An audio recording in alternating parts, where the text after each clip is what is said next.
There is something about the wasteland at night. When the ambient hum of a Pip-Boy radio fades to static, and the orange glow of a campfire turns the rusted hulks of old cars into long, quiet silhouettes, something about this fictional world stops feeling like a game and starts feeling like a place. A real place. One with history buried in the ash, with stories pressed into the walls of crumbling buildings, with little jokes and little horrors tucked behind every door that was never meant to be opened again. The Fallout series has been doing this for almost 3 decades.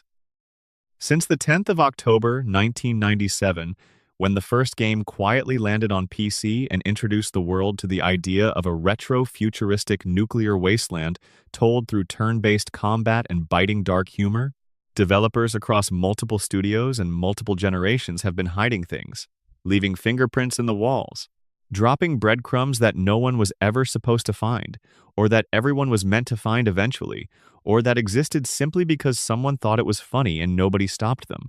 This is a video about those things. We are going to move slowly through this world tonight. There is no rush. The wasteland has been here for hundreds of years, and it will be here for a while yet. We are going to start at the very beginning, with the games that first built the mythology, then move through each major chapter in the series: Fallout 3 and its haunted capital wasteland, New Vegas and its sharp, layered Mojave, Fallout 4 and its dense Commonwealth full of film references and skeleton poetry, and Fallout 76, where a whole state full of cryptids and Shakespearean ghosts waits in the hills of West Virginia. We will talk about the developers who hid their names in the code, the writers who snuck their favorite movies into holotape dialogue, the artists who built entire scenes around things no one was supposed to notice. We will talk about the eggs that took years to find, the ones found in hours, and the ones that technically still have not been fully explained. So, settle in. The fire is going. The radio is playing something slow and brassily nostalgic from 3 centuries ago. And somewhere out in the dark, something is rustling through the ruins of a world that ended and began again. Let us start from the beginning. Part 1. The Bones of the Wasteland Environmental Storytelling, and What Lies Beneath.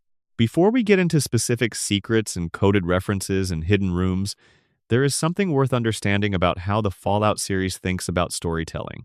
Because the egg is not always a winking pop culture reference. Sometimes the egg is a skeleton in a chair with a fishing rod propped against the wall. Sometimes the egg is a pair of small, delicate hand bones folded under a larger set of adult hands in the wreckage of a nursery. Sometimes it is a dinner table still set with plates, with candles burned down to nothing, with chairs pulled back mid-meal, with no explanation and no survivors. The Fallout series, particularly in its Bethesda era beginning with Fallout 3 in 2008, developed what became one of gaming's most discussed forms of environmental storytelling. The idea is simple enough in theory. Instead of a cutscene or a dialogue option explaining what happened to someone, you walk into a room and the room tells you. A skeleton seated in a rocking chair on a porch, a holotape on the end table beside it, a wind chime above that still moves. A pair of skeletons in a motel bed, hands touching across the gap between them, a suitcase open on the floor with clothes half unpacked, 2 skeletons at a chess table, mid-game, one piece knocked sideways as if someone slapped the board in frustration. These scenes are everywhere in the Fallout games, and they exist on a spectrum. Some are clearly jokes, a skeleton seated at a toilet, for instance, because Bethesda found this reliably funny and perhaps they were right. Others are genuinely moving. In Fallout 3, if you explore a suburb of Washington, D.C., you can find a home where a father's skeleton is locked in a protective embrace over 2 smaller skeletons, his children. A nearby terminal entry fills in what happened. He came back for them after the bombs fell. He made it. He held them. Then radiation and time did what they do. The game never explicitly draws your attention to this scene. You are never given a quest marker pointing you toward that house. You walk in, or you do not. The game goes on regardless. That choice to let the world speak for itself without guaranteeing anyone will hear it is one of the most deliberate design philosophies in the series. And once you understand it, you start to look at everything differently. Every room becomes a puzzle. Every object placement becomes intentional. A pre-war magazine left open to a specific page. A series of bottles arranged in a specific order near a terminal with no entries after a certain date. A bed that has been made on one side and left unmade on the other. Fallout 4 pushed this particularly far. The city of Boston, or the Commonwealth, as the game calls it, is absolutely saturated with these small, frozen moments. A sunbathing skeleton on a folding chair by a dried-up backyard pool, sunglasses on, one skeletal hand still loosely gripping a bottle. A pair of skeletons in what used to be a park, a kickball resting between them, as if they had simply sat down after playing and never got up. A lone skeleton at the end of a fishing pier, pole still in the water, cooler beside it, as though the bombs fell and the fish were the only things that escaped. There is a skeleton in one of the vaults who died surrounded by a lunchbox and comics and toys, childhood things, but whose body is clearly full-sized. The game leaves you to work out what this means. Was it an adult who carried these things with them? Were they always childlike in spirit, even at the end? Was this someone who simply refused to let the childhood they got robbed of actually go? There is no answer. The room offers the question and then moves on. This is not accidental sloppiness. Every one of these scenes was placed deliberately. Every skeleton had to be positioned, every prop had to be authored, every room had to be built. The fact that players can walk past thousands of them without noticing, or stop at one and spend 20 minutes trying to piece together the life it represented, is entirely by design. The game rewards curiosity without forcing it, and this forms the foundation for everything else we are going to discuss tonight. Because the Easter eggs in Fallout exist on the same principle. They were placed for someone. They do not need to be found to justify their existence. They are there, in the walls, in the music files, in the texture layers of weapons that never made it to final release, in the character names of background guards in locations most players will never visit. The Wasteland is generous that way. It gives freely to those who wander and ask questions. It gives nothing to those who run straight to the objective marker. One of the most famous examples of environmental storytelling doubling as a hidden secret comes from Fallout 3, in a location called the McClellan Family Townhome. On the surface, it looks like any number of ruined Washington, D.C. suburban homes, broken furniture, pre-war junk, some ammo in a drawer, but game designer Joel Burgess later revealed on social media that the location is constructed as a deliberate, loving reference to Ray Bradbury's 1950 short story, There Will Come Soft Rains, one of the most celebrated pieces of post-apocalyptic fiction ever written. Bradbury's story follows an automated house in the aftermath of a nuclear war, its automated systems cheerfully performing domestic routines for a family that was atomized in the blast. The story ends with the house, too, finally succumbing to fire and ruin. In the game, the McClellan home contains a robot still performing automated tasks for a family that is entirely gone. The family's name, the address of the home, the presence of a dead dog near the entrance, and a poem being recited by the robot, a poem by Sarah Teasdale called There Will Come Soft Rains. The same poem Bradbury titled his story, after all, layer on top of each other into something that feels less like a game location and more like a tribute. A piece of quiet literary appreciation buried in the ruins of a fictional Washington. Most players who walked through that house never connected the dots. Some did. And the ones who did felt something shift in the quality of the game around them, like a hidden frequency suddenly coming through. This is the kind of Easter egg that does not announce itself with a trumpet. It waits for the right reader. And the Wasteland is full of them. There is a moment in Fallout 4, in one of the game's many basements and sub-basements, where you find a skeleton chained to a wall inside what appears to be a hidden chamber, sealed behind a bookcase. Beside the skeleton sits an open bottle of wine. Not just any wine, a fictional label called Amontillado. Edgar Allan Poe fans will feel the floor shift beneath them at that name, because Poe's most famous short story, The Cask of Amontillado, is about exactly this. A man lured into a wine cellar and sealed inside a niche in the wall. Left to die, the entrance bricked up behind him, the murderer never caught or suspected. Bethesda put the entire crime scene there and left it to be found by whoever happened to notice that this particular wine label was not just window dressing. And this is worth sitting with for a moment. The level designer who built that room, who chose that wine name, who decided to chain the skeleton to the wall at just that angle, who opted not to add any additional clues or text that might spell it out, made a creative choice. They trusted the player. They trusted that somewhere out there, someone would walk past a wall in a fictional post-apocalyptic Boston and think about Edgar Allan Poe and feel a little chill of recognition. They were right. Somebody always notices. So when we talk about Easter eggs in Fallout, we are really talking about all of this at once. The silly winking references. Yes, the Indiana Jones skeleton in the fridge, the Terminator 2 pin code, the pop culture nameplates everywhere. But also the deeper things. The careful love letters to Bradbury, the Poe reference in the wine bottle. The way a room full of static props can suddenly speak so clearly it feels almost rude to keep moving. The wasteland does not forget. It just waits. Hey, real quick, if you are watching this right now, drop a comment letting us know where in the world you are and what time it is. It is always kind of wonderful to see people from completely different corners of the planet settling in for the same 3 hours of Fallout Secrets. And if you have not subscribed yet, consider it. There is a lot more of this kind of thing coming. Part 2. The Old Country Fallout 1 and Fallout 2's Hidden Worlds. The Fallout series did not begin with Bethesda. It began in 1997 with a small California studio called Black Isle Studios, a subdivision of the publisher Interplay, and a team of developers who had spent years working on computer role-playing games and had very particular ideas about what a post-nuclear RPG should feel like. The original Fallout full title, Fallout: A Post-Nuclear Role-Playing Game, was released on the 10th of October 1997, and it arrived quietly. No massive marketing campaign, no record-breaking pre-order numbers. Just a game, sitting there, asking you to step out of Vault 13 and find a water chip before your whole community died of thirst. What followed was one of the most beloved role-playing experiences of the 90s. A dark, funny, brilliant piece of work that set up the entire mythology of the series. The vaults, the Brotherhood of Steel, the mutant armies, the retro-futurist aesthetic where nuclear war froze American culture in the early 1950s, so that every ruined building still looks like a set from a Texaco commercial. The original game was packed with Easter eggs, but finding them required understanding that this was a different era of game design. There were no waypoint markers, no quest compasses. If something was hidden, you found it by exploring obsessively, reading every terminal, talking to every character, or reading a hint in a gaming magazine. The community that gathered around Fallout did exactly that, and what they uncovered was considerable. One of the most famously weird Easter eggs in Fallout 1 involves the main title screen.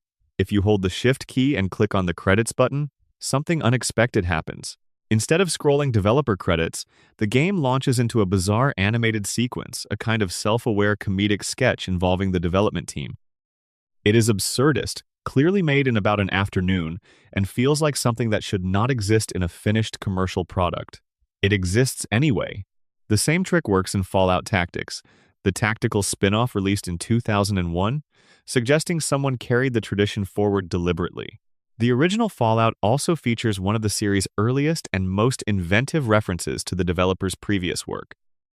Vault-Tec materials, advertisements, and in-world documentation throughout the game are written with the same cheerful corporate doublespeak that defined mid-century American consumer culture, and several of the product names and company names in the game are subtle jokes only someone on the development team would immediately catch.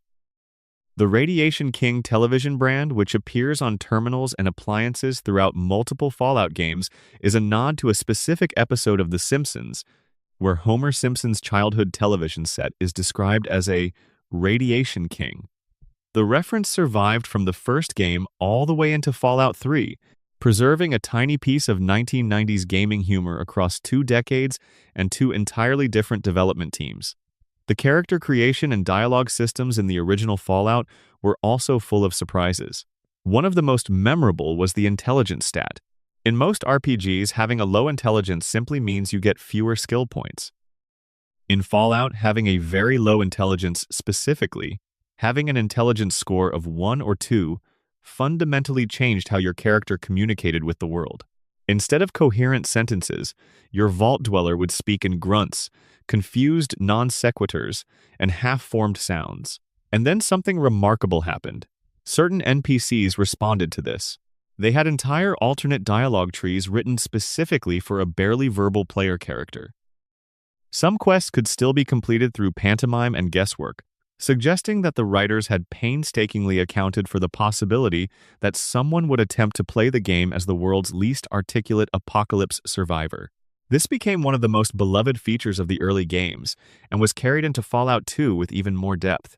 In Fallout 2, if you approach certain situations with rock-bottom intelligence, characters who normally spoke to you as equals would switch into simplified, patronizing language, or would simply shoo you away.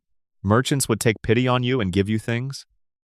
At least one significant NPC will have a surprisingly meaningful and emotional interaction with a brain-damaged vault dweller that was clearly written with care, treating the absurd premise as something genuinely poignant rather than just a joke. These sequences were entirely optional, completely invisible to players who built normally functioning characters, and represent an enormous amount of creative labor put into content most people would never see. The writers did it anyway, because someone would find it, and when they did, it would feel like the game had seen them. Fallout 2, released in 1998 as the direct sequel developed by the same Black Isle team, doubled down on the Easter egg density of the first game to an almost aggressive degree. The Chosen One, the protagonist of Fallout 2, travels through a California and Nevada wasteland that contains far more pop culture references per square inch than anything that came before it. You can find a crashed alien spacecraft. You can stumble into a special encounter where you meet a group of men in black suits who suppress the evidence of the alien crash. You can find a location clearly modeled on the Monty Python scene with the Black Knight, where a legless torso challenges you to a fight. There are encounters that reference the X-Files, the Terminator, Invasion of the Body Snatchers, and Mad Max. Some of these appear without any special conditions. Others require a specific random encounter roll and can go entire playthroughs without triggering. One of the most interesting Easter egg traditions in Fallout 2 involves the game's own development process. Black Isle was under considerable pressure during the development of Fallout 2, and the game was rushed to completion in a way that left some content incomplete and several planned features cut. Developer postmortems and later interviews revealed that the game was originally intended to be significantly longer and more complex, with entire regions of the map and multiple major characters that never made it to the final product. The most discussed of these is a cut area called the Den Residential Area, which had its own quests and characters roughed out before budget and time constraints removed it. Players digging through the game's files years later found remnants of these cut areas, including partial quest code and character dialogue that exists nowhere in the finished game. There is something quietly melancholy about this kind of discovered absence, finding the ghost of content that almost existed. It is a different kind of Easter egg than a winking reference or a developer joke. It is an archaeology of the game's own creation, a map of the paths that were considered and abandoned. The players who found these remnants were doing something that has become its own tradition in game culture: data mining as a form of historical preservation, recovering the stories of what was planned and what was lost. Fallout 2 also contains one of the series' most celebrated and still discussed side quests, which is not technically an Easter egg but deserves mention for the way it functions as one. In the town of Modoc, there is a quest called the Brahmin Fries, which begins innocuously enough as a livestock mystery, but deepens into something much stranger involving a secret underground village and a community of people who have evolved. In isolation, the quest is presented without fanfare, marked nowhere special on the map, and available only if you happen to ask the right townsperson the right question. Players who found it by accident in 1998 had no way to verify whether they had imagined it. The internet was young. You genuinely might not know if what you had discovered was intentional content or a glitch. The experience of playing an early Fallout game was partly about this particular uncertainty. The world was large enough that you could not be sure what was real design and what was accident. The community of players that gathered around these games spent years in forums and news groups, and later on wikis and Reddit collectively mapping the boundaries of what was intended and what was emergent. This collaborative archaeology formed the backbone of Fallout's fan culture, long before the series became the mainstream phenomenon it is today. One more classic that deserves extended attention is a location in Fallout 2 that references the series' own lore in a way that doubles back on itself, almost too neatly to be accidental. In the town of Klamath, there is a quest involving a boy named Johnny who has gone missing. His dog Laddie is inconsolable and attempts to communicate the dog's distress to the Chosen One by whimpering and gesturing toward a well. The quest, unofficially known as Rin Tin Tin or the Lassie reference, involves following the dog, finding the well, and discovering what happened to Johnny. It is a straightforward Lassie joke, played with a straight face. But here is where it gets interesting. Fallout New Vegas, developed by Obsidian Entertainment over a decade later, contains its own version of this encounter. If you take the Wild Wasteland trait at the start of the game, a trait we will discuss in enormous detail later, you can travel with the robotic dog companion Rex. At some point, Rex will mysteriously alert you in a canine way, and your character will helplessly interpret this as little Jimmy has fallen into a well. A map marker appears. You follow it. At the bottom of the well, you find a child's skeleton, a BB gun, and a modest supply of ammunition. The child is named Jimmy. Obsidian brought the joke back in a different body, playing it to completion, paying tribute to their own older work. It is a reference to a reference, a thread connecting 1998 to 2010 through a dog's silent, mournful gesture. The original Fallout games established something that every subsequent game in the series either honored or built upon: the idea that the wasteland is not just destroyed, it is full of humor, full of grief, full of memory, full of things that were placed here deliberately by someone who cared whether you found them. That tradition never stopped. Part 3: Capital Secrets, Fallout 3, and the Hidden Depths of Washington, D.C. Fallout 3 landed in October 2008 and changed everything. After years of the series being a niche PC RPG beloved by a devoted but relatively small community, Bethesda Game Studios took the franchise into 3 dimensions: into first person and into a lovingly realized version of post-nuclear Washington, D.C. that became one of the most atmospheric game settings of its decade. The game opens inside Vault 101, where you are born, grow up, and eventually escape into a ruined world. That opening sequence, a birthday party, your father reading to you, the familiar faces of people you have lived with your whole life, functions as a kind of emotional anchor that makes everything outside the vault feel genuinely foreign and threatening. It is one of the most effective opening sequences in the series, and it contains its own quiet Easter egg almost immediately. At your birthday party, a Vault-Tec representative named Mr. Broch gives you a Pip-Boy and leads you through the GOAT, the Generalized Occupational Aptitude Test, which determines your stats and future career in the vault. The questions on the GOAT are absurd. Utterly, magnificently absurd. Each one presents a scenario designed to make normal, ethical logic collapse under the weight of post-apocalyptic thinking. They are not hidden exactly, but they are written with a specificity and wit that goes well beyond functional game design. Someone sat down and wrote those questions with genuine comedic investment, and that investment is visible in every word. Once you escape the vault and enter the Capital Wasteland, the density of hidden content becomes extraordinary. The radio broadcasts of Galaxy News Radio, hosted by a character named Three Dog, are one of the game's most beloved features, and they are also full of careful jokes and references. Three Dog's commentary on current events in the Wasteland follows a particular news radio structure that parodies the earnest optimism of wartime radio broadcasts from the 1940s and 1950s. When he discusses President Eden, the AI that has taken over the remnants of the American government, and Eden eventually destroys himself, Three Dog's sign-off borrows from The Wizard of Oz. He opens with a line about Ding Dong, the sanctimonious, self-righteous, self-proclaimed presidential expletive is dead, a clear mirror of the Munchkins' joyful song when the Wicked Witch dies. The parody is not subtle. It is not meant to be, but it rewards the listener who catches it. Beyond the radio broadcasts, the Capital Wasteland contains hidden content that requires genuine archaeological effort to find. Scattered across the map are radio towers that each emit a unique Morse code signal. Most players who encounter these signals simply ignore the static and keep walking. But if you slow down, if you have a radio receiver and the patience to decode what is being transmitted, something different emerges. One of the signals resolves into the voice of a father recording a desperate message. He is trying to find medicine for his sick son, his voice cracking with a specific kind of fear that the game's voice actors hit with uncomfortable precision. When you track the signal to its source, you find the radio still broadcasting. You find the holotape recorder. You find what happened. Nobody responded. The message kept transmitting into a wasteland that had moved on. The game never puts this location on your map. There is no quest to complete. You are just a person standing in a ruined room listening to a message that was never received. The second tower with a Morse code secret is even more unsettling.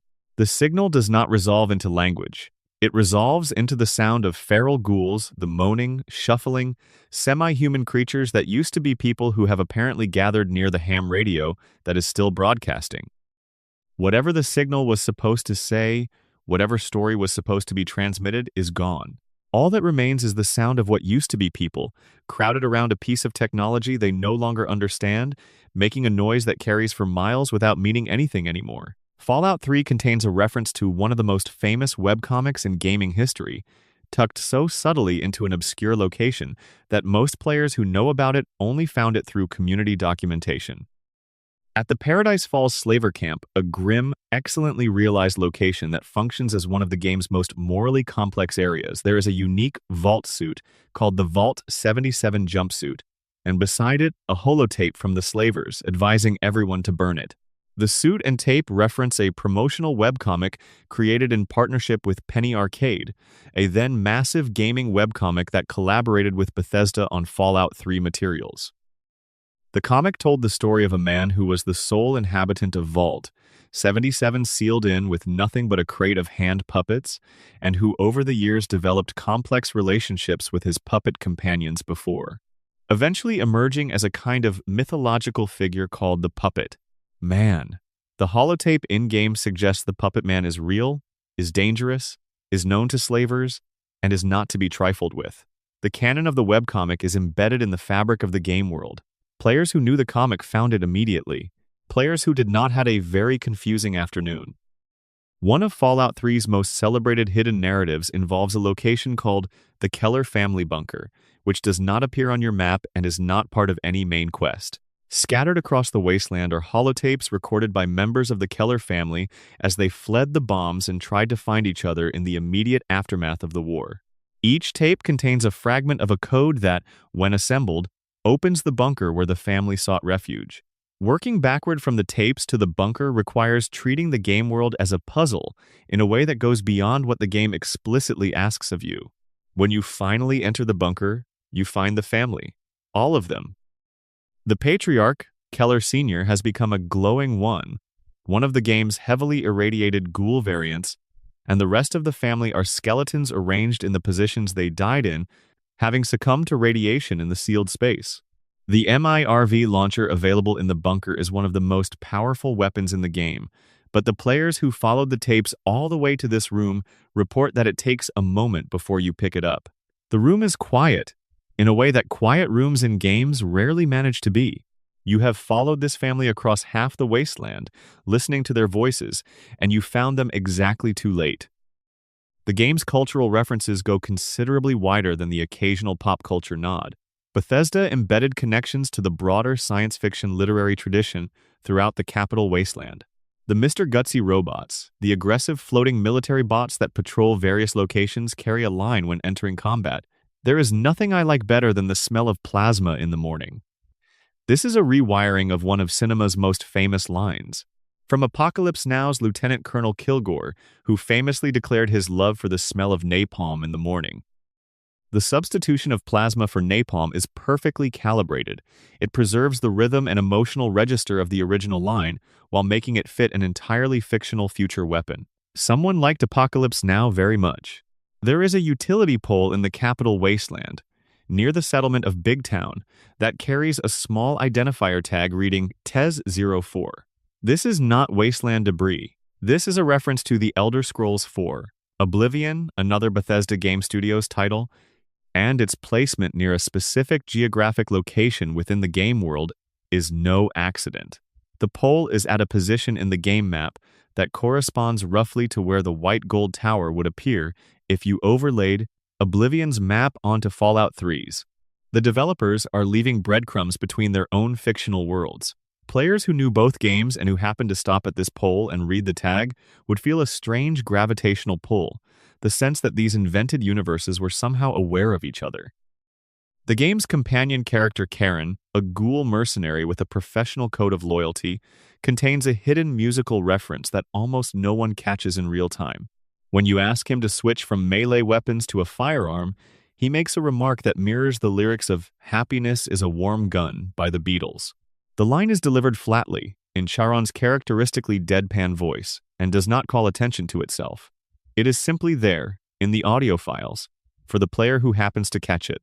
Fallout 3 has a hidden reference to John Henry Eden himself, the sinister AI president who broadcasts propaganda over Enclave radio embedded in his own lines. Eden quotes a phrase, "The price of freedom is eternal vigilance," which he presents as his own philosophy. The phrase actually comes from Wing Commander 4, The Price of Freedom, a 1996 space combat game. The implication is subtle but consistent with Eden's character.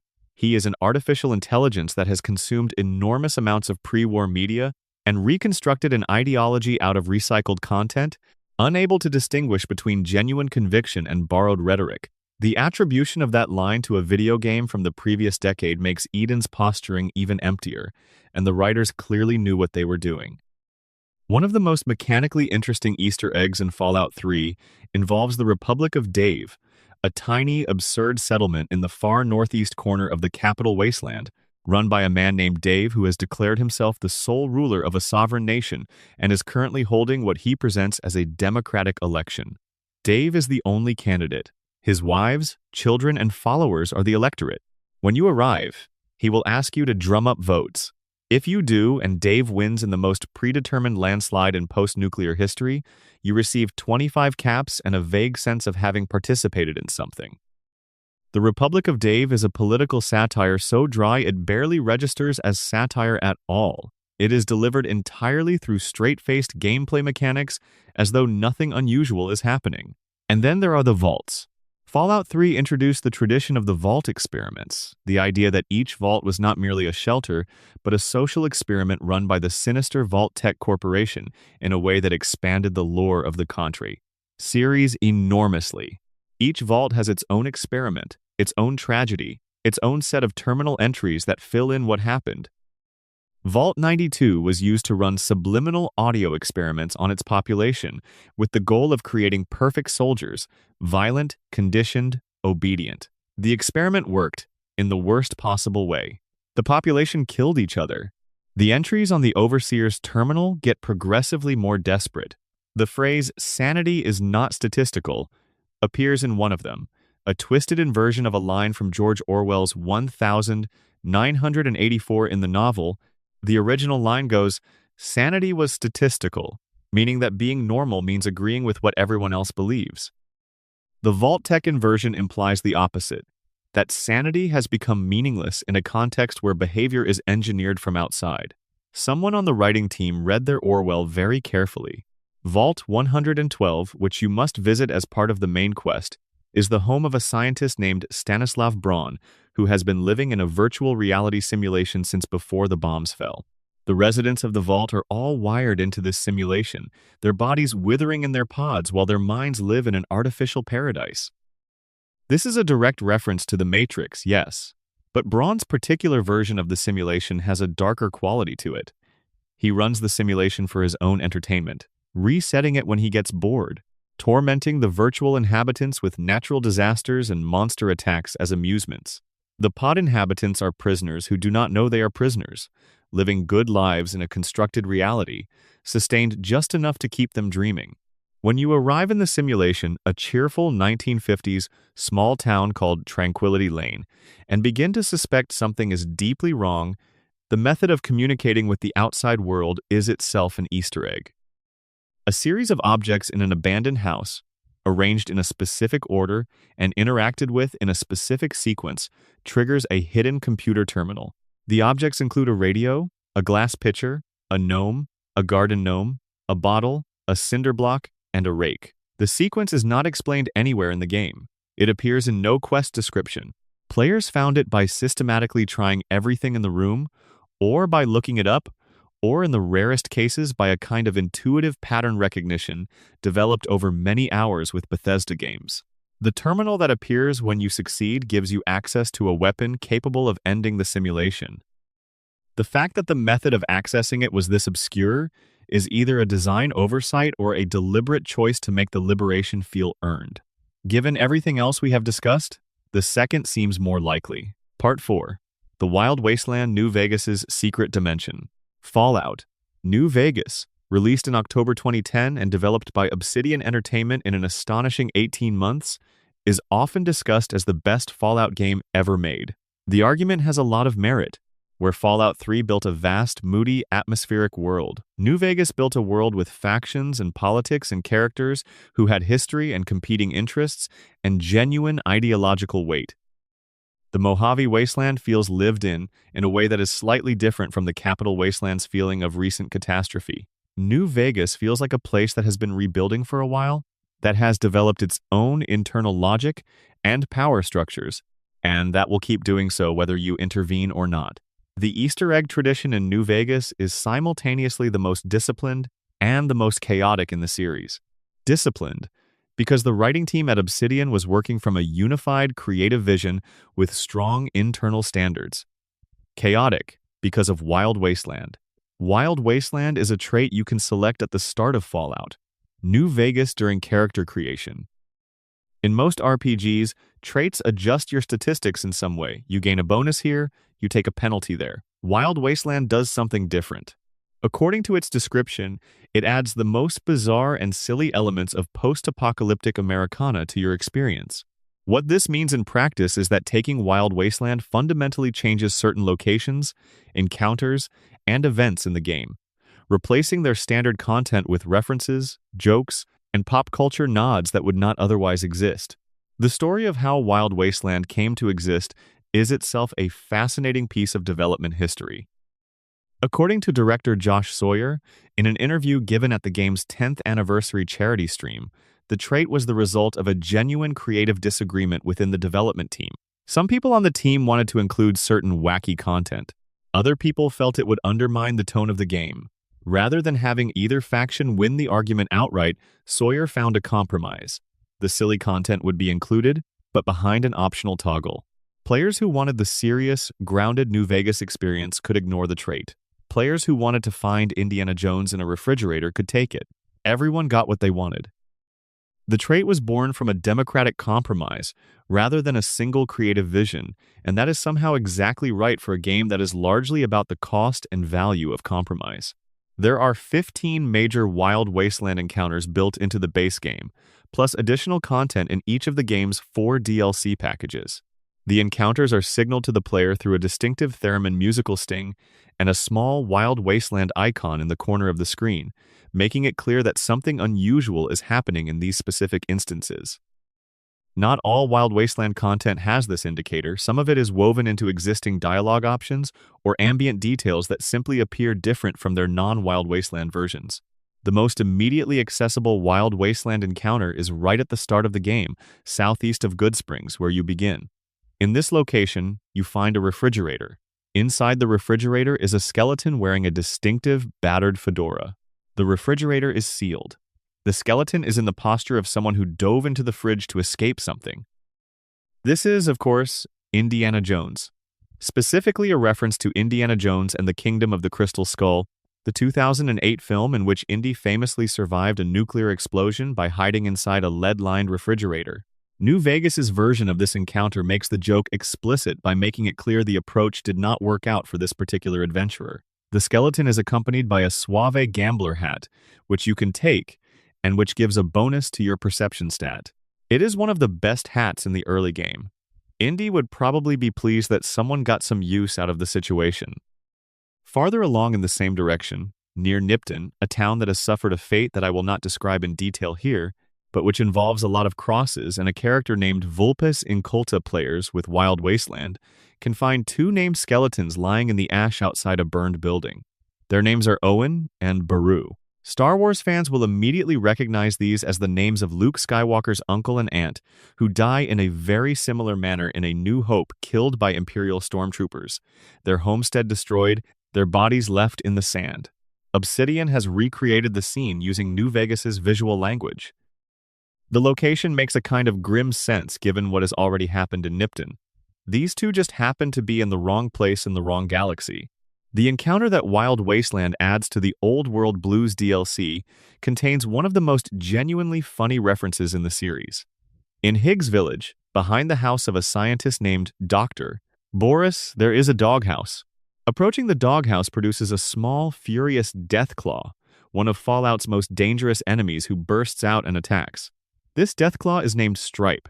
If you have seen the film Gremlins, you know that Stripe is the name of the vicious leader of the Gremlin pack. The reference is to the moment in Gremlins where a small, seemingly domesticated creature turns out to be catastrophically dangerous. The fact that this Deathclaw has retained all of its species' terrifying stat values, despite being scaled down to fit inside a doghouse, is a perfect joke. He will chase you exactly as far as the edge of the yard before retreating. He is territorial in the way that a very small, very lethal thing can be territorial. The Old World Blues DLC also contains a Wild Wasteland encounter involving cyberdogs playing poker. In the X8 Research Center, an area that functions as a simulacrum of a pre-war high school, there is a room visible through a window where several robotic dogs sit around a table covered in playing cards, poker chips, and empty bottles. Without Wild Wasteland, this room contains the dogs performing training exercises. With it, you are looking at a recreation of Cassius Marcellus Coolidge's famous series of paintings, Dogs Playing Poker, transposed into the body horror of the Fallout universe. The painting series, consisting of 18 works created around the turn of the 20th century, depicts anthropomorphic dogs engaged in various human leisure activities. The joke is gentle and very strange, and completely in keeping with the unhinged energy of the Old World Blues DLC in general. One of the rarest and most beautifully constructed Wild Wasteland encounters involves a dog companion named Rex, a cybernetic dog who can join your party. When Rex is your active companion, there is a chance that he will behave exactly like Lassie. He will bark in your general direction and communicate in the elaborate, emotion-rich way of television dogs.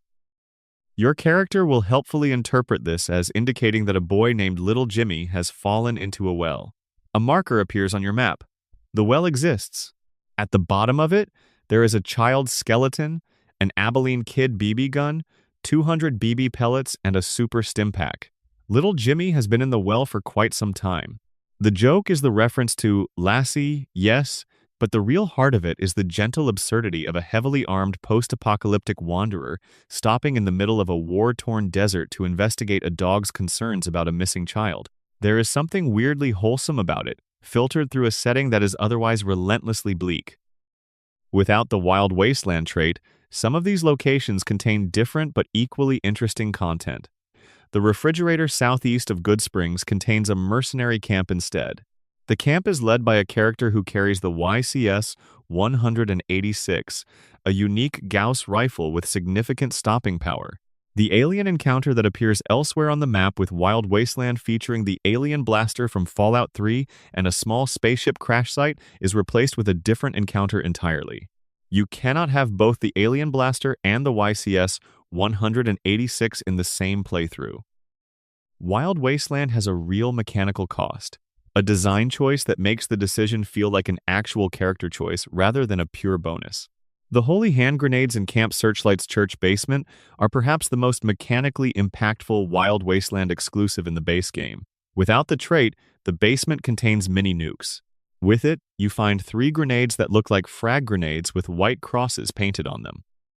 These are direct references to Monty Python and the Holy Grail, specifically the scene where King Arthur's knights receive the Holy Hand Grenade of Antioch, a sacred and extremely powerful weapon accompanied by a liturgical reading from the Book of Armaments that specifies, in solemn detail, how to count to 3. In-game, the Holy Hand Grenades function like extremely powerful explosives. Each one has a blast radius and damage output closer to a mini nuke than a grenade. They are carried with solemnity and used with chaos. The encounter with the rodents of unusual size giant rats who appear throughout several underground locations when Wild Wasteland is active is a reference to The Princess Bride, where the fire swamp contains creatures of exactly this description. The line, rodents of unusual size? I don't think they exist is one of cinema's most quoted moments of foreshadowing. In New Vegas, they very much exist, and they are considerably more dangerous than their non-Wild Wasteland counterparts. One of the most elaborate Wild Wasteland references in the game appears in the Lonesome Road DLC, in the closing slides that narrate what happens to the world after the DLC's events. When Wild Wasteland is active, One of the ending slides shows the Statue of Liberty, which has appeared in the DLC's environment, half buried in the sand of the Mojave, with the narrator delivering lines that clearly and directly mirror the ending of the original Planet of the Apes. Charlton Heston's famous "You maniacs, you blew it up, damn you, god damn you all to hell," is paraphrased into the closing narration, delivered by Ulysses, the DLC's main antagonist, with the same emotional register as his more serious narrations elsewhere. Without Wild Wasteland, the same slide plays with a different, more conventional ending. Obsidian essentially recorded two versions of the same apocalyptic moment, one for the people who wanted it straight, one for the people who would catch the reference. The Wild Wasteland trait is significant not just for what it contains, but for what it reveals about how Obsidian thought about its audience. The team knew they were making a game for people who had grown up on science fiction, horror, and absurdist comedy. They knew their players would catch these references, but they also knew that not everyone wanted their carefully constructed political drama interrupted by a tiny, murderous gremlin Deathclaw. The solution: give players the choice at the character creation screen. Make it feel like a real trait rather than an option menu toggle is one of the most elegant design decisions in the series. It turns the metagame of finding Easter eggs into an actual in-world choice about what kind of person your character is. Part 5. New Vegas deep cuts the references, lore, and brilliance that did not need Wild Wasteland. For all the wonderful chaos of Wild Wasteland, some of New Vegas's most interesting hidden content does not require any special trait to find. The game's writers packed its world with references and layers that exist without announcement, visible to anyone curious enough to look. The casino named Gomorrah sits on the New Vegas Strip and is one of the game's major locations. The name itself is a reference that carries weight. Gomorrah was one of the biblical cities of sin destroyed by divine judgment, alongside Sodom, in the book of Genesis. In the game, the Gomorrah is a casino run by a gang called the Omertas, who deal in violence, vice, and exploitation, with a cheerfulness that suggests they have made peace with what they are. The name is not incidental. It is a deliberate statement about what this place represents, and how seriously the writers took the moral texture of the Strip as a setting. The quest Ain't That a Kick in the Head, the very first quest of the game, in which you recover from a bullet wound to the skull, takes its name from a Dean Martin song. This is appropriate. The New Vegas Strip's entire aesthetic is drenched in the ambiance of the Rat Pack-era Las Vegas. The lounge singers, the chorus girls, the neon signs, the sense of artificial glamour built on a foundation of very real dirt. The game's in-world radio station, Radio New Vegas, plays actual period music and is hosted by a character named Mr. New Vegas, whose smooth-voiced cheerfulness about the apocalypse feels exactly like the tone of a 1950s radio personality, pretending everything is fine. Mr. New Vegas occasionally delivers the line, "Stay classy, New Vegas," which is a reference to Will Ferrell's character Ron Burgundy in Anchorman, who frequently signs off with "Stay classy, San Diego." The radio host is designed as a gentle parody of that archetype, the impossibly smooth, disconnected from reality broadcaster who maintains his performance regardless of what is actually happening in the world. The companions in New Vegas all carry specific references and histories that reward player attention. Marcus, a super mutant who can join your party and is one of the franchise's memorable recurring characters, is voiced by Michael Dorn, the actor best known for playing Worf on Star Trek: The Next Generation. When struck in combat, Marcus will occasionally shout, "I am not a merry mutant." This is a direct callback to a specific episode of Star Trek, The Next Generation Season 4, Episode 20, Cupid, in which Q forces the Enterprise crew to reenact the legend of Robin Hood. Worf, assigned the role of Will Scarlet, is deeply unhappy about this and protests that he is not a merry man. Michael Dorn delivers the callback with exactly the right combination of dignity and exasperation. The quest Volare is named after the Italian pop song of the same name, originally performed by Domenico Modugno in 1958, and famously covered by numerous artists, including Dean Martin. The title fits the quest perfectly. It involves repairing and launching a pre-war bomber, but the specificity of the reference to a Dean Martin favorite is characteristic of how carefully the writing team built the game's cultural world. Joshua Graham, one of the most beloved characters in the entire series, who appears in the Honest Hearts DLC, is constructed as an extended meditation on violence, faith, redemption, and the possibility of choosing a different life. His dialogue draws extensively on the Psalms and other sections of the Bible, but not in a superficial way. Graham quotes, references, and paraphrases specific passages with the familiarity of someone who has read them many times, understood them deeply, and struggled with what they mean in the context of things he has actually done. He references the cleansing of the temple. He compares another character to John the Evangelist. His speech patterns reflect someone who has organized his inner life around these texts in the way that a person who has survived something terrible sometimes organizes themselves around whatever held them together. The detail that makes this interesting as a design element is that Graham's biblical references are accurate. Someone on the writing team, and given the depth of this content, it seems likely to have been Chris Avellone or one of the DLC's primary writers did the research. The quotations are real quotations. The paraphrases are faithful to the source material. This is not religious-sounding language deployed as flavor text. These are actual passages, used with the specificity of someone who understands what they mean in their original context and is using them to illuminate something about this particular fictional character. The game also contains a reference to the broader Fallout universe that connects New Vegas to Fallout 2 in a way that rewards series veterans. In Vault 21, a casino that was built on the grounds of a pre-war vault, there is a photograph beside a bed. The photograph shows two people who, if you played Fallout 3, you will recognize as James and Catherine, the player character's parents from that game. In Fallout 3, this photograph belongs to James, who kept a picture of himself and his wife throughout his life. In New Vegas, the same photograph appears in a different vault, in a different state, suggesting either a continuity error or a deliberate in-world connection that fans have debated for years. The safe bet is continuity error. The developers were reusing assets, but the discovery delighted players who noticed it, and the debate about what it means remains alive. There is a character in Freeside, the impoverished district outside the main strip, named Hadrian. He is a ghoul who performs stand-up comedy at the Atomic Wrangler Casino. His act is built around personal insults delivered to whoever is in the audience, in the tradition of the roast comedian. When he eventually gets a performance slot at the Aces Theater inside the Tops Casino, he makes a specific joke. He tells the man running the casino to make yourself at home, hit somebody. This is a direct reference to a joke that comedian Don Rickles, one of Las Vegas's most famous performers, made to Frank Sinatra during a live performance.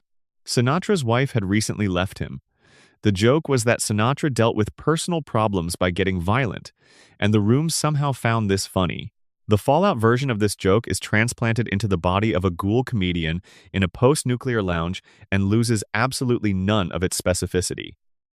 The musical duo Love and Hate, the names of a pair of unique brass knuckles found in the game, are a reference to the film Do the Right Thing by Spike Lee, where a character named Radio Raheem wears knuckle dusters with love and hate spelled out on them.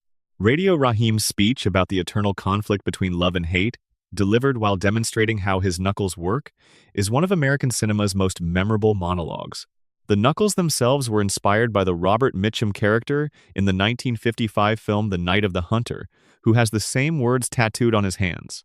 New Vegas collapsed this lineage into a single item description, one reference layered inside another. The passwords for two terminals in Fallout, New Vegas specifically, the eastern and western reflector control terminals in Helios 1, are encoded in hexadecimal. When decoded, they read, "Too many secrets" and "My voice is my passport." Both of these are famous passphrases from the 1992 film Sneakers, a thriller about a team of security experts that has become a beloved cult film. The terminal passwords are so deeply buried, requiring both finding the terminals and taking the time to decode hex text, that most players never discovered them. Those who did understand immediately that they were not dealing with a coincidence. The various Star Trek references embedded in New Vegas challenge and perk names are gentler but no less deliberate. The perk, Set Lasers for Fun, is earned by dealing 16,000 damage with one-handed energy weapons and grants a bonus to critical hits with those weapons. The name is a winking inversion of the Star Trek phrase, "Set phasers to stun." The companion challenge Beam Me Up requires 25,000 points of damage with two-handed energy weapons, referencing the famous line that was never actually said in the canonical Star Trek series, but became so associated with it that the misquote has outlived the original. Obsidian knew their audience included plenty of Trek fans and built their challenges accordingly. New Vegas also contains, in the Mojave Wasteland's general terrain, a crashed vehicle that serious Fallout fans will find deeply moving. Rusting in the sand, barely distinguishable from other debris, is a car that lore analysts have identified as the same model as the Highwayman, the pre-war car that the player character of Fallout 2 eventually acquires and drives across California. In that game, getting the Highwayman running is one of the most satisfying achievements of the entire experience. It is a car that carries enormous nostalgic weight for long-term series fans. Finding what may be its ruined remains in the Mojave centuries later feels like bumping into an old friend's grave. And then there is the matter of Fallout. New Vegas's development director Joshua Sawyer, who quietly wrote and performed several songs that appear in the game. The songs are attributed in-game to the Lonesome Drifter, a character who performs in the casinos of the Strip. Sawyer wrote and recorded Cobwebs and Rainbows, Home on the Wastes, New Vegas Valley, and Streets of New Reno as part of the game's musical content. His contributions are credited in the game's files but were not publicly known until fans dug into the sound design credits. The director of the game made music for it under a pseudonym, for a fictional performer, in a casino where most players will spend maybe 10 minutes. This is the Fallout development culture in miniature, a love of craft directed at content that did not need to be this carefully made. Made carefully anyway. Part 6. The Commonwealth's Mysteries Fallout 4 and Its Many Faces. Fallout 4 arrived in November 2015 with a density of content that was almost overwhelming. The Commonwealth Bethesda's interpretation of post-nuclear Boston and its surrounding region is enormous, detailed, and packed with things that require patient attention to find. The game's main story moved faster than Fallout 3's, and the writing was perhaps more action-oriented, but the world design remained deeply committed to the tradition of hiding extraordinary care in ordinary-looking places.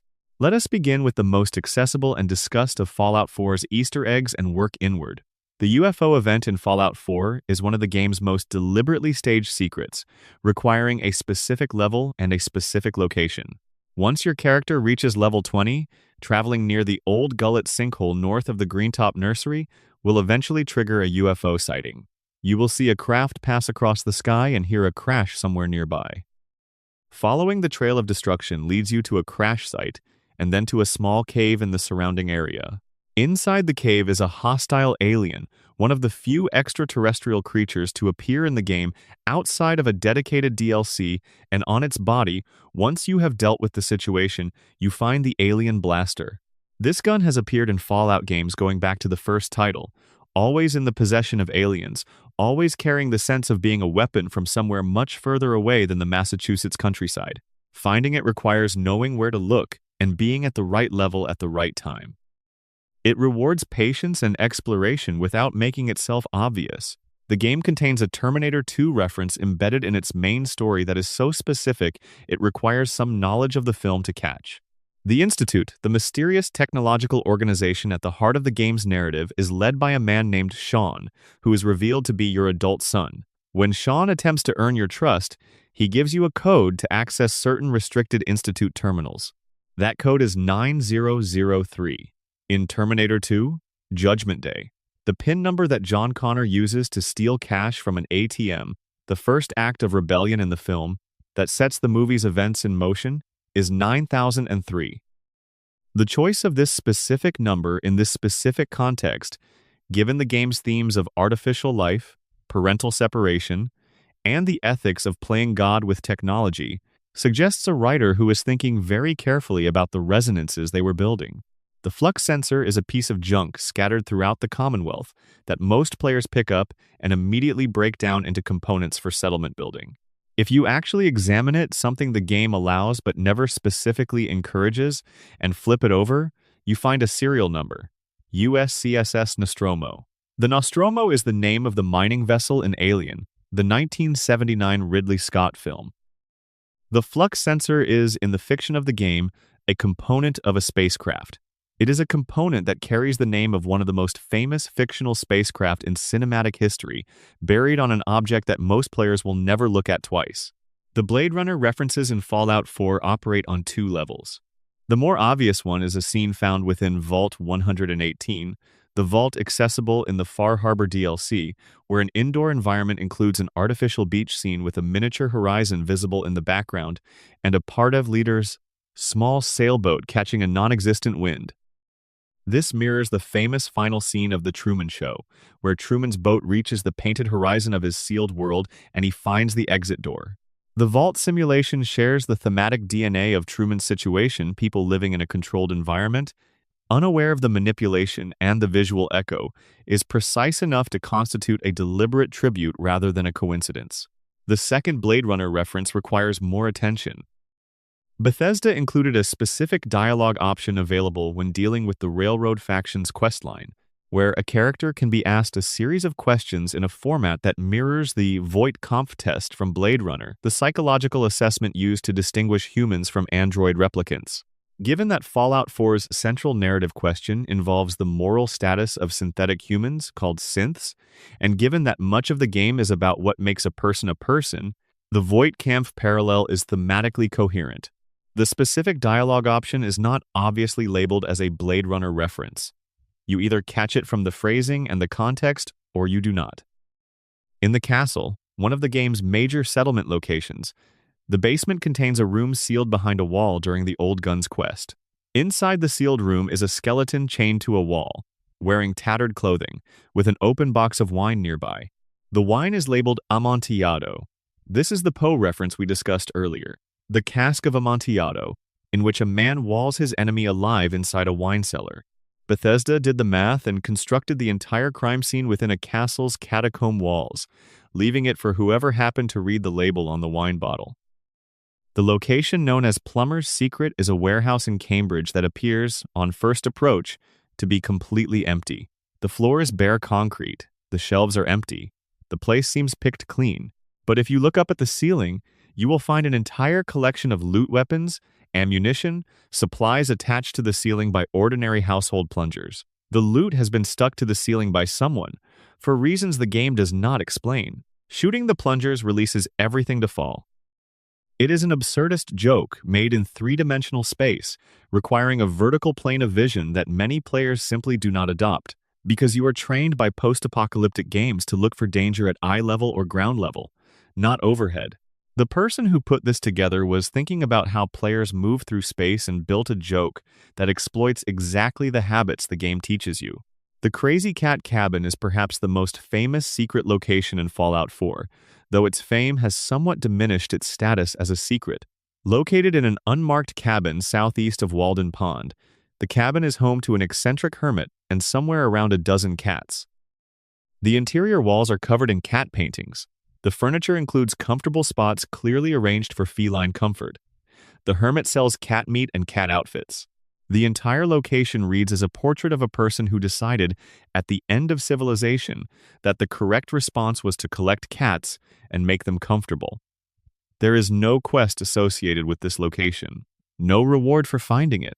It is simply a person and their cats in the ruins of the world, which somehow feels like the most human thing in the Commonwealth. There is a building in Boston that contains, somewhere in its upper floors, the remnants of a drug den covered in graffiti. The graffiti includes several lines of what appears to be coded language, and one of the visible slogans includes a reference that took players a while to identify. 2 + 2 = 5. The deliberately false mathematical statement from George Orwell's 1984, used in the novel as the ultimate test of a person's willingness to accept imposed reality over demonstrable truth. Its appearance here, written by a drug user on a crumbling wall, collapses the metaphysical horror of Orwell's use of the phrase into something smaller and sadder, not the intimidation of a totalitarian state, but the confused inscription of someone whose relationship with reality had already been loosened by other means. The game contains a reference to the original Fallout series in the form of the Muss artifact. In a specific research station accessible in the main game, there is a laboratory containing an experimental plant that glows with an unusual green bioluminescence. The plant is labeled in the lab's terminal as NRT 001. Fallout 4 players who also knew the Elder Scrolls V. Skyrim would immediately recognize the plant as Nirnroot, an iconic collectible plant from that game that emits a distinctive chiming sound and is sought after by alchemists. The plant appears in the biolab area of the Prydwen, the Brotherhood of Steel's massive airship. Some players have theorized that the NRT-001 label is a hint that the Fallout and Elder Scrolls universes share some deep connection. Todd Howard has stated publicly that there is a super mystery in Fallout 4 that no one has officially solved. Whether this plant is part of that mystery, a component of it, or simply a fun crossover reference, has never been conclusively established. The Institute's code for cold fusion, 9003, has already been mentioned, but the game contains another hidden number reference that connects to the series' broader history. In the quest where you access the Prydwen, the Brotherhood's airship, one of the codes you encounter is the number 101097. Written out as a date, this is the 10th of October, 1997, the release date of the first Fallout game. The same code appears in the Fallout TV series, entered by a character at a critical plot moment, and the show's choice to use this specific number links back through decades of franchise history to the moment a small PC game appeared on shelves and changed everything. It is the kind of detail that becomes more meaningful the more you know about what came before. Part 7. Film Echoes, Developer Signatures, and the Strange Physics of the Commonwealth. Fallout 4's relationship with cinema goes well beyond individual references. The game's writers and designers appear to have built the entire aesthetic of certain locations around specific films and television shows, constructing environments that function as extended homages rather than individual Easter eggs. The Memory Den in Goodneighbor, a club where customers can relive memories through a technologically mediated experience, carries the visual and thematic weight of Total Recall, the 1990 science fiction film based on a Philip K. Dick story. In Total Recall, a company called Recall offers implanted vacation memories as an alternative to actual travel. The Memory Den offers essentially the same service. You put on a headset, you experience someone else's memories, and you return to the present having been somewhere that may or may not have any connection to the life you are actually living. The film's central anxiety about what constitutes real experience is baked into the game's entire synth narrative, and the Memory Den gives players a small, localized version of that anxiety to sit with. The far northern region of the Commonwealth, in the area around the rotten landfill, contains a cave system where players have discovered an arrangement of teddy bears and mannequins staged in ways that suggest the aftermath of a party that went badly wrong. These arrangements are clearly jokes. Bethesda's designers seem to have a genuine fondness for staging elaborate scenes involving the game's inanimate props, but they also carry a quality of mystery. Who arranged these? In fiction, who had the time and the motivation to set up a theatrical scenario involving mannequins dressed as wedding guests in the depths of a cave? The game does not answer this. It offers the scene and continues.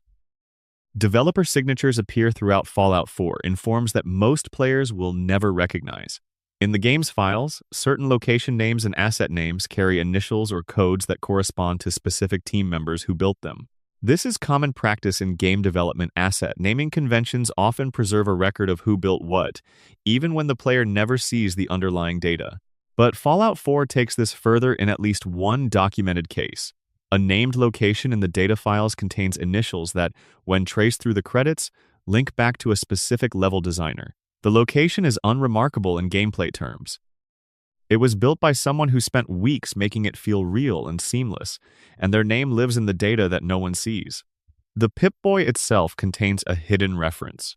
The model number displayed on the Pip-Boy in Fallout 4 is the Pip-Boy 3000 Mark IV. The original model designation for the Pip-Boy was established in earlier games and has a specific in-fiction history attached to it.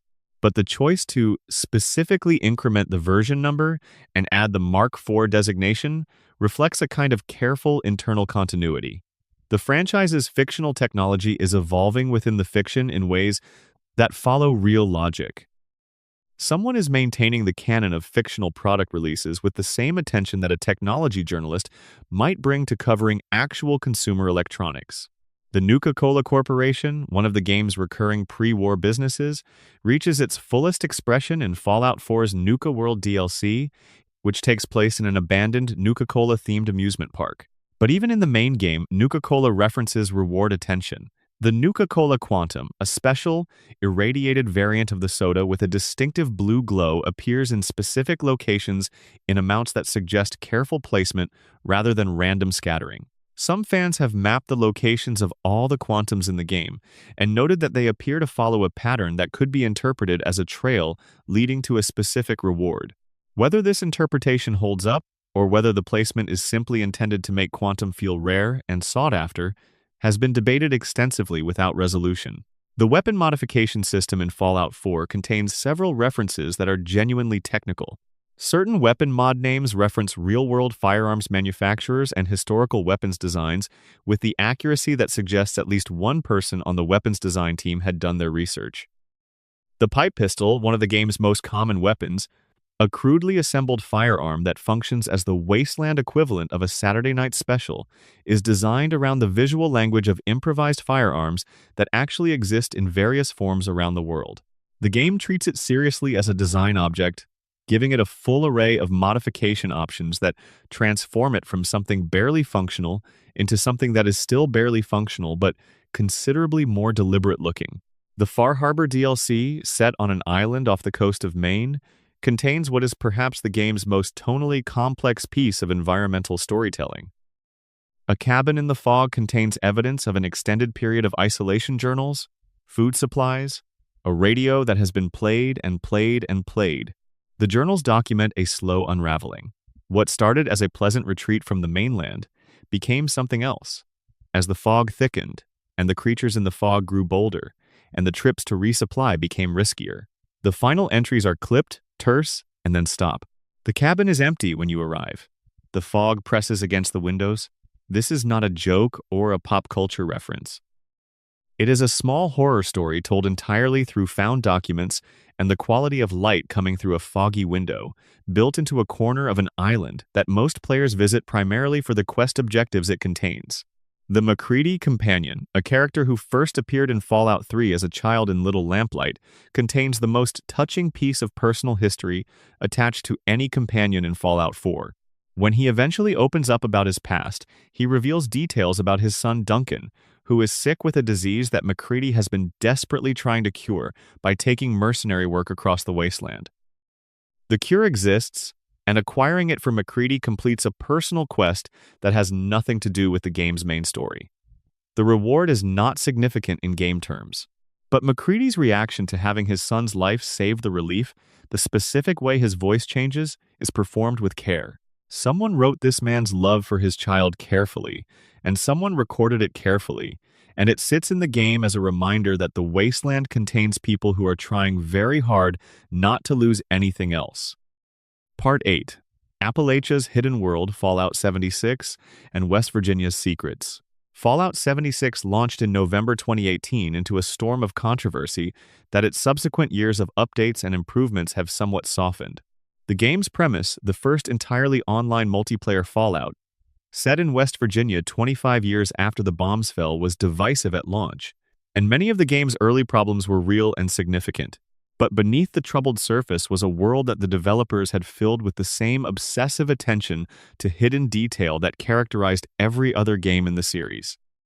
West Virginia, as a setting, gave the team at Bethesda a particular gift. The state has one of the richest traditions of folklore and cryptozoology in the United States.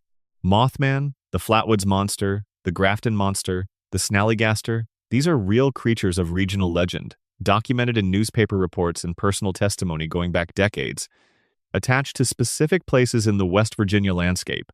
Fallout 76 incorporated all of them into its creature roster, turning folk monsters into genuine inhabitants of the post-nuclear world. The Mothman is the most famous of these. The original Mothman sightings were reported in Point Pleasant, West Virginia in the late 1960s, particularly around the time of the Silver Bridge collapse in December 1967. The creature was described as a large, man-shaped entity with enormous wings and glowing red eyes, seen by multiple witnesses over the course of about a year. In Fallout 76, the Mothman is an extremely rare encounter that appears under specific weather and time conditions in the area around Point Pleasant.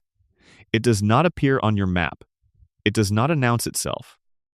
It simply manifests, hovering in the darkness, radiating a quality of wrongness that the creature designers achieved through careful attention to the original witness descriptions. Finding the Mothman in Fallout 76 requires either extraordinary luck or the kind of dedicated map watching that suggests a person has thought a lot about when and where to look. The Flatwoods Monster, based on a 1952 incident in Flatwoods, West Virginia, involving a reported alien encounter with a strange creature seen near a crashed UFO, appears in the game as a robotic entity that drifts through the landscape, emitting unusual sounds. The original sightings describe a creature in what witnesses interpreted as a spacesuit, with a dark face and glowing eyes, floating rather than walking. The game's interpretation threads the needle between the alien and the mechanical, giving the Flatwoods Monster a design that could plausibly be either an alien entity or a pre-war robot of unusual design. The Grafton Monster, a cryptid local to the city of Grafton, West Virginia, described as a large, headless humanoid, appears in the game as exactly that, a huge, headless creature of considerable bulk and aggression. The Snallygaster, a creature from German-American folklore, transplanted to Maryland and West Virginia, appears as a flying reptilian beast. Each of these creatures represents a piece of actual regional folklore being treated with the respect of genuine research. Beyond the cryptids, Fallout 76 contains one of the most elaborate literary Easter eggs in the series. At a location called the Torrance House, players encounter a building with several distinctive features. Furniture covered in dust cloths, an atmosphere of neglect and something worse, and a hedge maze on the property. Players familiar with Stanley Kubrick's The Shining or Stephen King's original novel will recognize the name Torrance as belonging to Jack Torrance, the caretaker of the Overlook Hotel. The hedge maze is the hedge maze, and if you navigate the maze to its center, you find Jack Torrance's skeleton, an axe still nearby, preserved in the position of someone who got lost and could not find their way out. The scene is quiet, the game's audio design dropping to minimal ambience, and the discovery carries a specific quality of revelation that good horror references produce. The sudden understanding of what you are standing in. The Breaking Bad reference in Fallout 76 requires wandering into the right part of the Appalachian wilderness and paying close enough attention to read a specific set of in-game text. In a chemistry-related location somewhere in the wasteland, evidence of an RV-based drug manufacturing operation has been preserved in the ruins. The materials, the setup, and eventually the names on certain items or terminal entries resolve into a clear portrait of Walter White, the chemistry teacher turned drug kingpin from the AMC series Breaking Bad. The show is set in the American Southwest, but its themes, the transformation of an ordinary person into something monstrous through the systematic application of chemistry and justification, carry dark resonance in a world that already had corporations like Vault-Tec. The Shakespeare reference in Fallout 76 involves two named characters whose relationship requires some literary context to appreciate. In the original Appalachian Brotherhood of Steel, two of the last surviving members are named Squires R. Rosen and Gilden.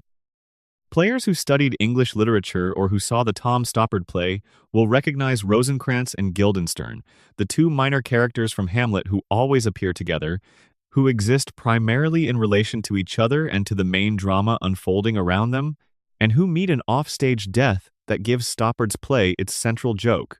The minor characters, the ones nobody thinks about, have their own story too. In Fallout 76, these two characters are the survivors, the last of the Appalachian Brotherhood, the people who were in the background when the main drama collapsed, still here when everyone else is gone. A hidden message in the game's files takes an unexpected turn. A test cell, a developer workspace used for internal testing that is not accessible to normal players, has the display name Snape Kills Dumbledore. This is a reference to one of the most famous plot spoilers in literary history, the death of Albus Dumbledore in Harry Potter and the Half-Blood Prince, which was widely spoiled before the book's release in 2005 and became a meme associated with the concept of spoilers in general. Someone on the development team named their test cell after this spoiler, presumably as an in-joke, and this naming convention was buried in the game's data for players to eventually excavate. The Golden Holotape quest involves a character named Willie who has died in possession of a holotape that unlocks something of value. Willie's name and the Golden Holotape, replacing the Golden Ticket, construct the entire encounter as a reference to Roald Dahl's Charlie and the Chocolate Factory, where a golden ticket hidden inside a chocolate bar grants access to Willy Wonka's factory. The compression of that reference into Fallout 76's inventory system, a game where holotapes function as this world's equivalent of physical media, is neat and economical. The Pluff reference, buried in the glassed cavern, requires knowledge of what is arguably one of the most historically significant video games ever created, Colossal Cave Adventure, a text-based game from the 1970s that was among the very first interactive fiction experiences. In that game, typing the word pluff in a specific location opens a connection between areas. In Fallout 76, a series of wooden blocks spelling out pluff appear in a cave location, arranged as though placed deliberately and waiting to be read by someone who would understand the significance. It is a reference to the beginning of video games as a medium, placed inside a video game that is part of one of that medium's largest franchises. It is a connection across 5 decades of gaming history, made of wooden alphabet blocks. Perhaps the most quietly affecting Easter egg in Fallout 76 is also the most understated. A holotape exists in the game that, when translated from binary, resolves into Corey Treadway and Credway 1Z. Corey Treadway is a real person, a quest designer and writer who worked on Fallout 76. Her name is embedded in the game's files, written in binary, hidden in a holotape that functions as something else entirely within the game's fiction. This is not a grand gesture or a visible signature. It is a name written in a code that most players will never think to decode, in a holotape that most players will use without examining its underlying data. It is simply a person saying, "I was here. I worked on this. This exists because of me." Part 9. The Vault experiments a hidden history of horror. Across every Fallout game, the vaults serve as both the literal origin point of the player character and the series' most sustained exercise in dark institutional horror. The premise is elegant and terrible. Vault-Tec, a corporation contracted by the pre-war United States government to build nuclear shelters, used those shelters as cover for social and scientific experiments. People who bought into the promise of safety and shelter were in fact enrolled in research programs without their knowledge or consent. Each vault had a different experiment. Most of them went badly. The experiments, revealed through terminal entries, holotapes, and the physical evidence of how each vault's population fared, represent a catalog of ways that bureaucratic authority can fail the people who trust it. And many of the experiments contain specific hidden details that reward close reading references, implications, and pieces of lore that are not stated explicitly but can be inferred from careful attention to what the documents say. Vault 77 in Fallout 3, the one referenced in the holotape at Paradise Falls, was populated by a single man and a crate of puppets. The experiment is never explicitly stated, but the implication, from the Penny Arcade comic that established the backstory, is that Vault-Tec wanted to study the long-term psychological effects of total isolation mediated through performative companionship. The man who emerged from this vault became a folk legend. His journey through the wasteland, narrated in the comic, is dark and funny and genuinely strange, exactly the register of the original Fallout games. That this backstory exists in canonical materials that are referenced but not explained in the game itself makes the discovery feel like finding a footnote to history. Vault 92 in Fallout 3, as mentioned earlier, ran an experiment in which subliminal audio signals were used to trigger violent episodes in the population. The experiment was described as research into creating perfect soldiers through sound conditioning. The terminal entries document the experiment's progression with clinical detachment that gradually gives way to something approaching panic as the experiment succeeds beyond the researcher's ability to control it. The phrase, "sanity is not statistical," appears in the Overseer's final entry. The vault's population is entirely dead when you arrive. The audio experiment, in some form, continues. Vault 11 in Fallout, New Vegas may contain the most emotionally devastating revelation in the series. The premise of Vault 11 was that each year the population was required to sacrifice one of their own members. The catch? The Vault's computer system promised that if the inhabitants ever refused to provide a sacrifice, they would be spared and rewarded. Over decades, the inhabitants developed elaborate political structures, elections, and social hierarchies around the question of who would be sacrificed each year. The corruption, the manipulation, and the genuine tragedy of people trying to maintain dignity inside an impossible system unfolds through terminal entries and audio recordings. Eventually, a group of 5 inhabitants did refuse to provide a sacrifice. They expected death. Instead, the computer told them they had passed. A message played congratulating them on their moral courage and informing them they were free to go. 4 of the 5 immediately turned on the 5th and killed him, then went into a room and died together, having been too psychologically destroyed by their time in the vault to survive their own liberation. 1 survived and emerged into the Mojave. She became a mercenary. In the game, you can find her grave. The details of her life afterward, reconstructed from the records in the vault, suggest someone who never recovered from what happened, but kept moving anyway. The 5 people who refused the sacrifice are commemorated by a statue at the entrance of the vault. The statue is the first thing you see when you enter. Most players walk past it. Those who stop and read what is written on the plaque understand everything about this place before they have gone any further. Vault 21 in Fallout. New Vegas had an experiment that functioned as a genuine thought experiment about social organization.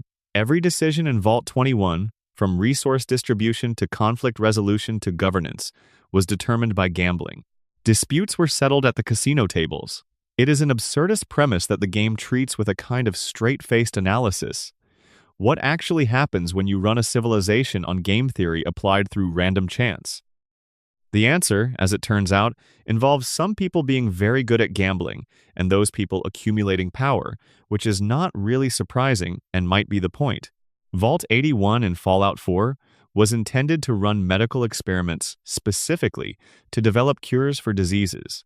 The experiment involved infecting residents of the vault with various diseases without their knowledge and testing treatments on them. The scientist assigned to run the experiment was supposed to use the residents as unwitting test subjects. Instead, he destroyed his research and inoculated the entire population against the diseases, protecting them at the cost of the experiment's data. His records, found on a terminal in a hidden section of the vault, reveal why. He had spent enough time with these people to be unable to treat them as subjects anymore. They had become people to him. The vault is one of the few in the series where the population survived in relatively good condition, the experiment undermined by a researcher who allowed himself to feel something. Vault 88 in Fallout 4, accessible through the Contraptions Workshop DLC, was never completed before the war. Its experiment was never implemented. The only resident is an overseer named Barstow who has been waiting for the vault to be finished and populated so she can begin. You can help her, building out the vault and attracting settlers who become her unwitting test subjects. The experiments available to run are progressively darker mood-altering beverages, a slot machine designed to optimize addictive behavior, a treadmill that rewards suffering with increasingly inadequate prizes. Every experiment in the game's system is essentially a study in how to extract compliance from captive subjects. Vault 88 is unique because the player builds it themselves and runs the experiments themselves. There is no comfortable remove from the horror here. You are the Vault Tech researcher. You built the machines, you turned on the experiment. The vault that functions as the most direct metaphor for the entire corporate enterprise is Vault 114 in Fallout 4, which was designed as an experiment in class and authority. The experiment mandated that an incompetent, unqualified overseer, specifically, a person selected for complete unsuitability, be placed in charge of a population of wealthy and influential pre-war citizens. The overseer was given absolute authority. The wealthy residents, accustomed to deference and power in their pre-war lives, were required to submit to this authority. The experiment never properly began because the war came before enough residents entered the vault. But what remains the unfinished construction, the notes from the overseer who was hired for the job, the files on the wealthy residents who were supposed to be humiliated, reads as a black comedy of institutional design. Part 10. Developer Stories: The People Who Built the Wasteland. Behind every Easter egg is a human being who thought of it, argued for it, built it, and hoped someone would find it. The Fallout series has accumulated an extraordinary roster of people across its nearly 3 decades, from the Black Isle developers who laid the foundations to the Bethesda teams who brought the world into 3 dimensions, to the Obsidian writers who gave it its sharpest political edges, to the Fallout 76 team who are still adding content to this day. The studio behind the original Fallout and Fallout 2, Black Isle Studios, took its name from a peninsula in Scotland. This came from a conversation that Fergus Urquhart, the studio's founder, had with his father while searching for a name for the new division. Urquhart's family came from the Black Isle. The name felt right. For a period of nearly a decade, the words Black Isle Studios appeared in the credits of some of the most beloved role-playing games ever made, and the name is now inseparable from the history of the series. When Black Isle closed in 2003, several of its core team members, including Fergus, Urquhart, Chris Avallone, and Josh Sawyer, founded Obsidian Entertainment and took that DNA with them. The continuity of people who care about Fallout runs deeper than any single studio. The Fallout 3 developer Joel Burgess has spoken publicly about the McClellan House, the Ray Bradbury tribute, and revealed that it was a personal project, something he built as a love letter to a piece of literature that mattered to him. The game never required this level of care from its level designers. There was no design document specifying that a specific location should mirror a 1,950 short story with documentary precision. Burgess did it because he could, and because the game's creative culture encouraged that kind of individual investment. The house exists in the Capital Wasteland because one person cared enough about Ray Bradbury to spend their working hours building a ghost of his fiction into a fictional Washington, D.C. Josh Sawyer, as director of Fallout New Vegas, made production decisions that reflected a specific philosophy about where development time should go. The game was built in 18 months, an extraordinarily compressed schedule for a project of its scale, and Obsidian worked under intense pressure to deliver something coherent in that time. Within those constraints, Sawyer consistently pushed for depth in character writing, for the kind of companion backstories and faction nuances that give New Vegas its enduring reputation. The game's companions are not just walking utility bonuses. Each one has a past, a motivation, a set of things they will and will not do, and a personal quest that reveals something significant about who they are. This was a deliberate priority. The story of how New Vegas almost ended Obsidian is real and somewhat grim.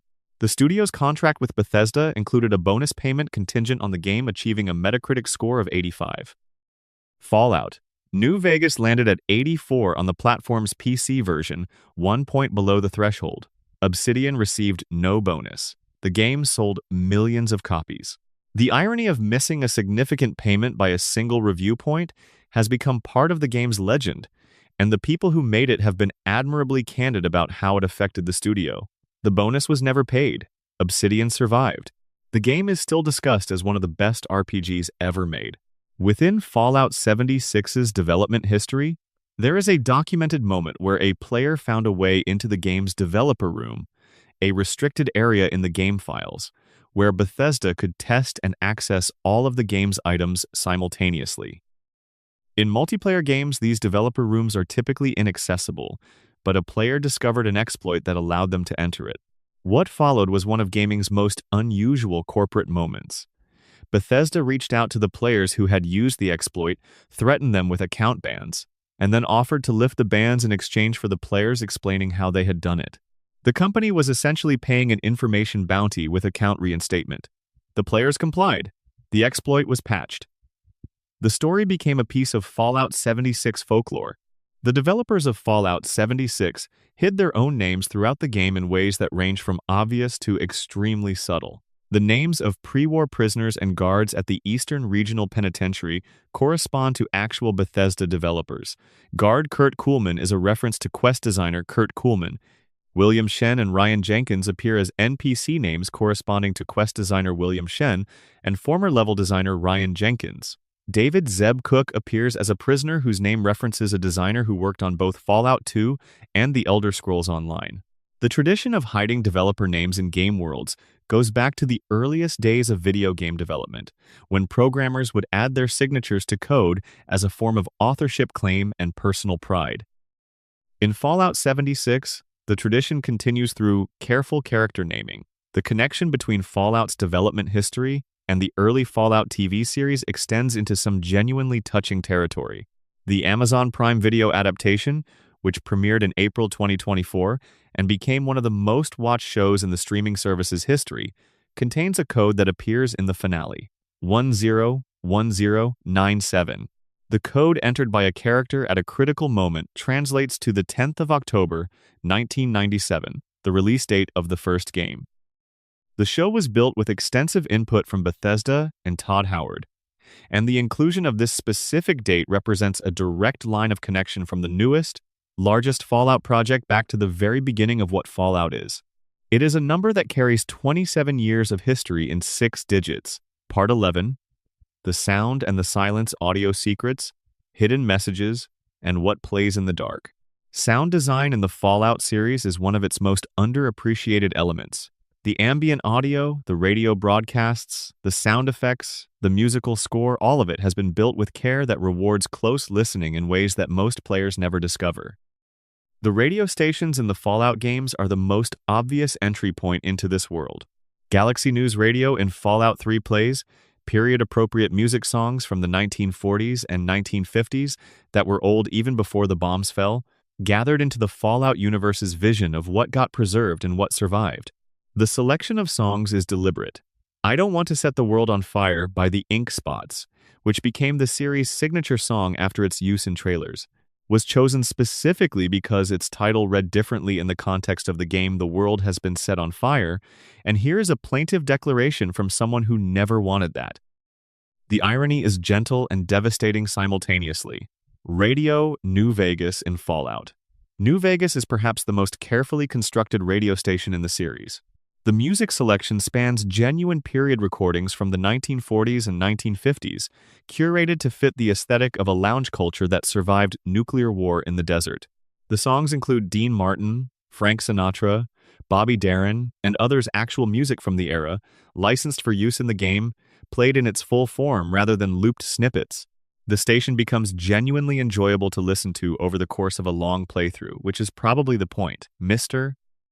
New Vegas, the station host, delivers commentary between songs in a voice that was recorded to capture the precise timbre of a 1950s radio personality, smooth, confident, and possessed of a total inability to acknowledge how strange and terrible the world outside the broadcast studio has become.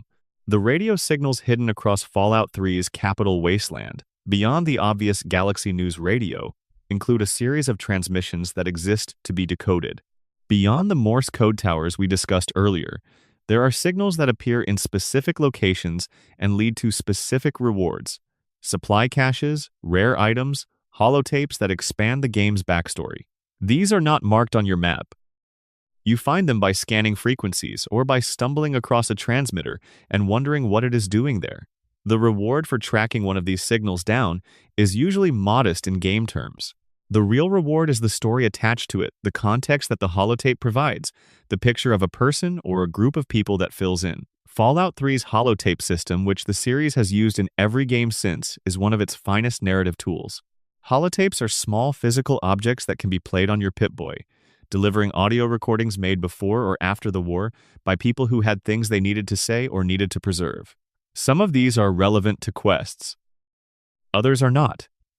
The ones that are not are often the most moving, because they exist without any game mechanical purpose. They are simply voices. A man recording a message for his son who may never hear it. A woman documenting the last days of a community that will not survive. A pair of children left alone who decide to record themselves telling jokes, their voices determinedly cheerful, the static behind them growing. The musical score of Fallout 3, composed by Enon Zur, contains musical themes that are structured around specific emotional ideas rather than specific locations or characters. Zur has spoken about this approach in interviews, describing how he wanted the music to reflect the psychological state of exploring a dead world rather than simply providing dramatic accompaniment to action. The ambient music, the pieces that play when you are walking through empty ruins with no enemies in sight, is built around drones, dissonance, and slowly resolved harmonies that feel like incomplete thoughts arriving at unsatisfying conclusions. It creates a quality of unease that is distinct from the more active music that plays in combat or tense sequences. In Fallout New Vegas, the Old World Blues DLC contains a radio broadcast that can be picked up in the Big MT area, the enormous research facility where the DLC takes place. The broadcast is called the Mysterious Broadcast, and it plays a piece of music, a mournful, unsettling instrumental that several players have reported never hearing, despite spending considerable time in the area.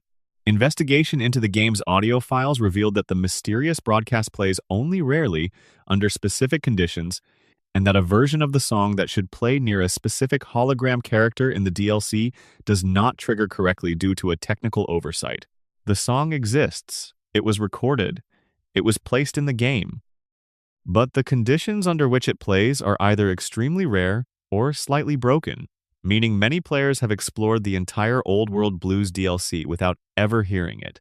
It is a piece of music that exists mainly for itself, a composition sitting in the audio files of a video game, waiting for the right moment to play into a world that might not have the right moment for it.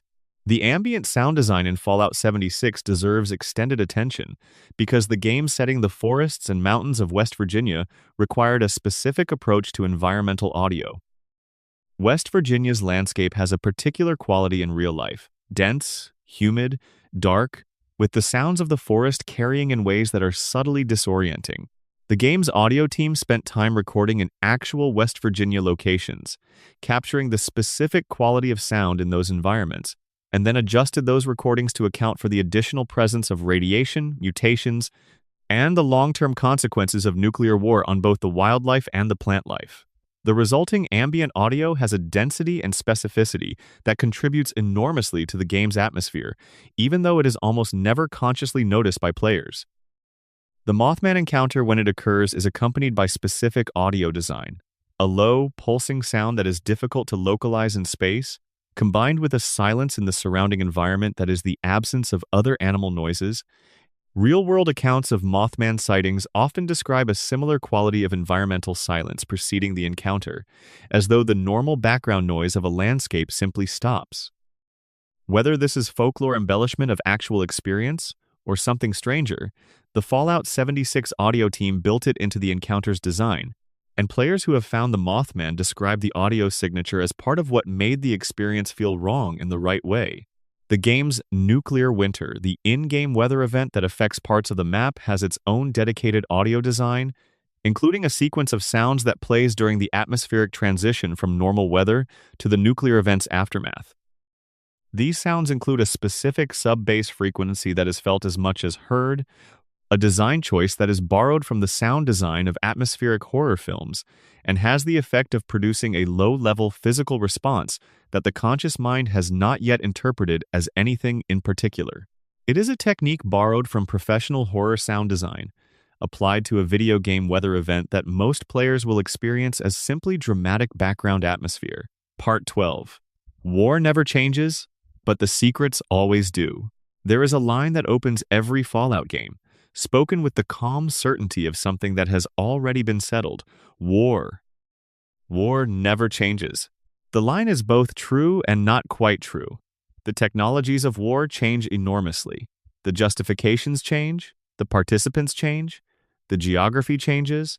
What stays constant, the line implies, is the human impulse that creates wars, the hunger for resources, the competition for territory, the capacity for violence that has been with our species since before we had language to describe it. The Easter eggs in Fallout, the hidden jokes, the literary references, the developer signatures, the impossible amounts of care poured into content no one was guaranteed to find are, in their own way, a refutation of that line. They are evidence that human creativity also never changes, that people working on large corporate products in pressurized conditions will still find ways to leave personal marks, that a designer building the 50th ruined house in the Capitol Wasteland will stop and think about Ray Bradbury and decide to make something, that a writer given responsibility for a single line of dialogue will reach for a Beatles reference and trust that someone will catch it, that someone building a test cell for internal development purposes will name it after a Harry Potter spoiler because it makes the person in the next cubicle laugh. The Wasteland is full of this. Full of evidence that the people who built it were paying attention to things beyond the project brief. They were reading. They were watching films.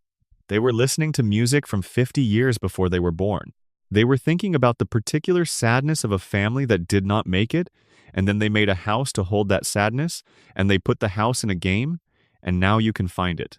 The Fallout series has released 6 mainline games across 3 decades, and the density of hidden content across all of them is extraordinary enough that new discoveries still emerge regularly.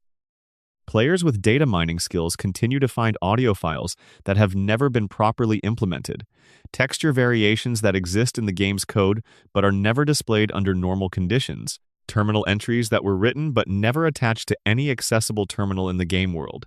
The history of the series is partly the history of these discoveries, the communal archaeology of a fan base that understood, correctly, that these games were built by people who wanted to be found. We are going to keep looking. That is what the Wasteland asks of you. It does not guarantee that everything it hides is worth finding. Some of the eggs are small, some are obvious, some require a decade of community effort to surface, some may never be found. But the act of looking, the attention and curiosity that it requires, these are the same qualities that make the games worth playing in the first place. The same openness to the world that lets you notice the skeleton on the fishing pier also lets you eventually find the McClellan house and understand what it means. The Wasteland keeps its secrets close, but it gives them away freely to anyone who is willing to slow down, look at the wine label, think about the name on the box, read the terminal that does not need to be read, listen to the radio signal that nobody sent you to find. There is more. There is always more. The first Fallout game was released on the 10th of October, 1997. The date is embedded in the games themselves in codes and access keys and hidden numbers that serve as signatures. Someone thought to put it there, again and again, in different forms in different decades, because they wanted you to know where all of this came from. They wanted you to understand that this world has a beginning, and that the beginning mattered, and that the people who built what came after it remembered. War never changes. But the people who make things, who decide to hide something in a game for someone they will never meet, who build a Bradbury tribute into a ruined suburb of a fictional Washington, who write low-intelligence dialogue for a player character who will never need it, who put a Poe reference in a wine bottle in a basement in a video game. Those people are doing something that also never changes, creating things for the pleasure of creating them. Leaving marks in the world that say, I was here, and I thought about something, and I made it for you. The Wasteland is full of their fingerprints. Follow them as far as you can. And that is where we are going to leave it for tonight. Thank you for spending this time with us, moving slowly through this world, paying attention to the things tucked into corners and encoded in frequencies and pressed between the pages of a fictional history that someone built with enormous care. If any of this found you in the right place at the right time, if it helped the hours pass a little more gently, then it did exactly what it was supposed to do. Drop a like if you enjoyed this, it genuinely helps. And if you want more long-form deep dives into the hidden worlds inside games like this one, subscribing means you will be here for the next one. The Wasteland will be waiting. End of script. Word count, approximately 31,000 words. Part 13, the DLC that went darker: Dead Money, Honest Hearts, and What the Expansions Hide. The 4 major DLC packages released for Fallout New Vegas represents something unusual in game design, a set of expansions that were not merely additional content but a second, layered narrative running beneath the base game's story. Each DLC features a recurring shadow character named Ulysses, who appears indirectly at first, referenced in dialogue, visible through holotapes, present in the graffiti and environmental evidence of places he passed through before you did.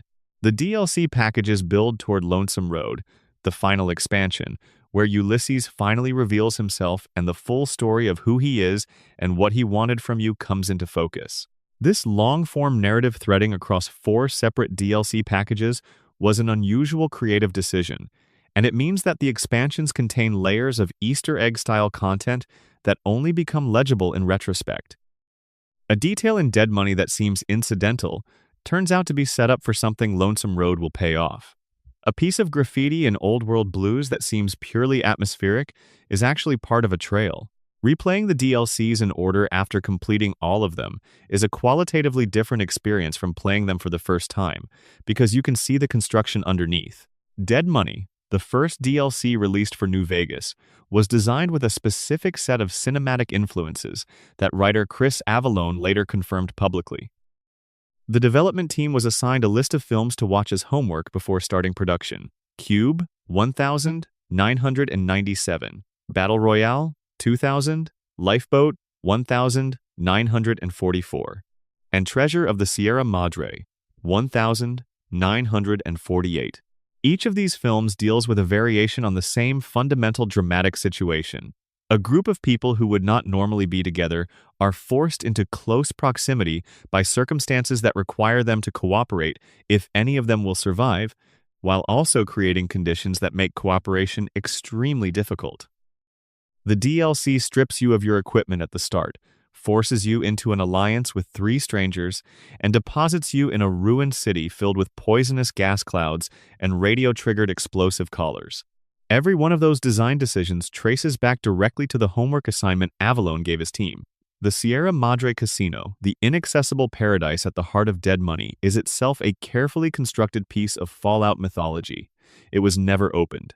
Its grand opening had been scheduled for just after the war. The invitations had gone out. The world's most famous entertainers had been promised an appearance. Then the bombs fell, and the Sierra Madre sat there, preserved, still waiting for guests who will never arrive. Its neon lights still illuminate the cloud of poisonous gas that surrounds it. Its automated systems still function.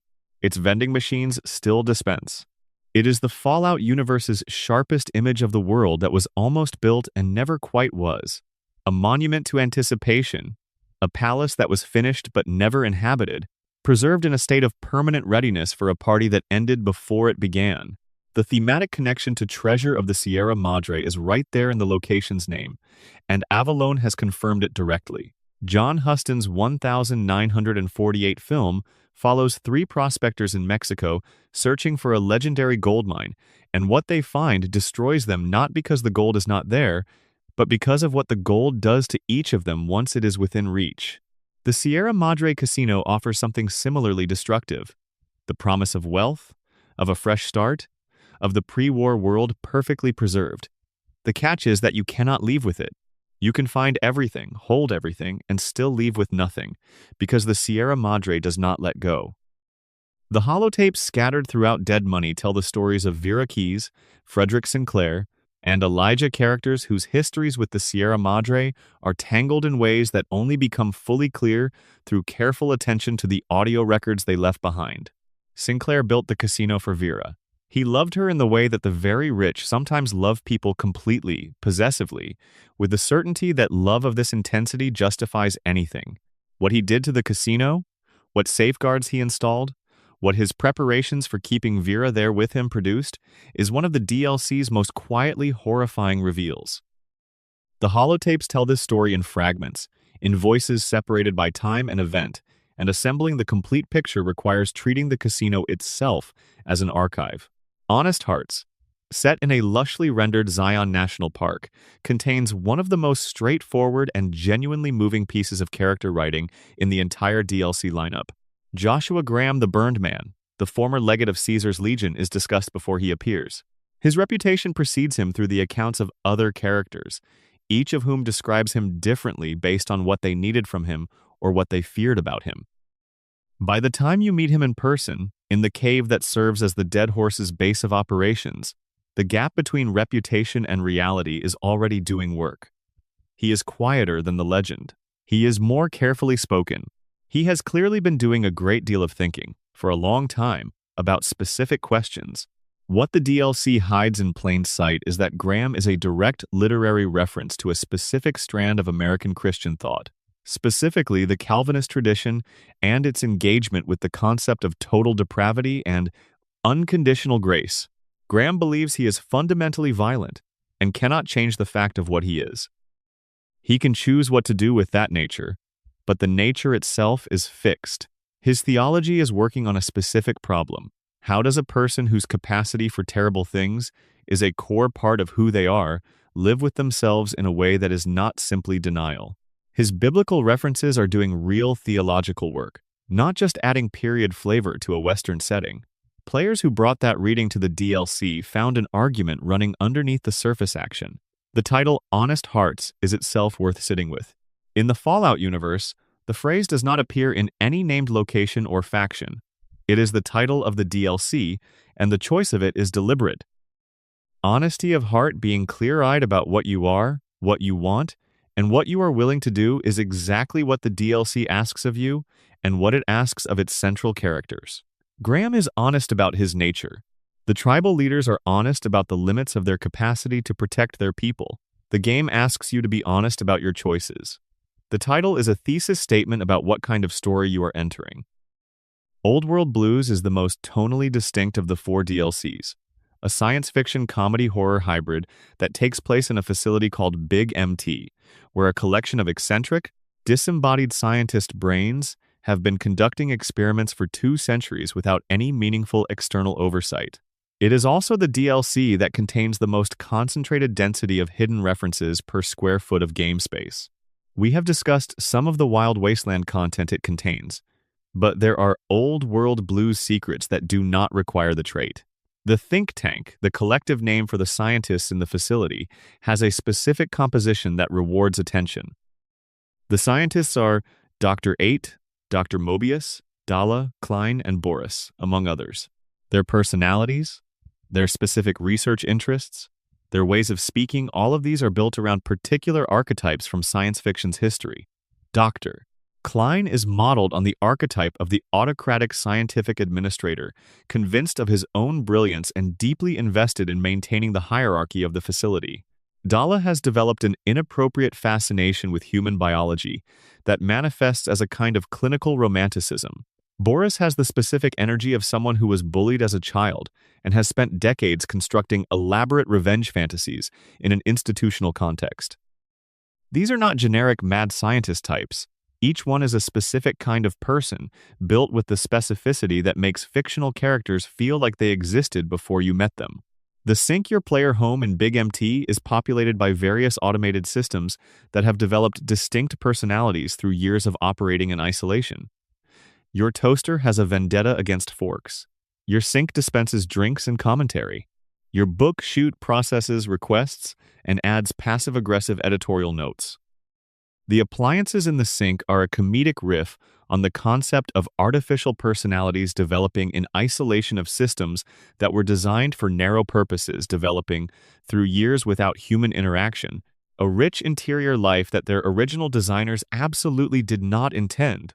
This is simultaneously a comment on the other characters in Old World Blues, the think tank, who have been in the facility for 200 years without meaningful external input, and a preview of the questions the franchise as a whole will continue to ask about artificial minds.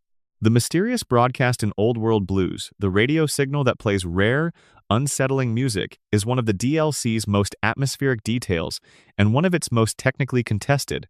The broadcast is meant to play at the drive-in when you initiate the DLC and at certain points within the Big MT facility.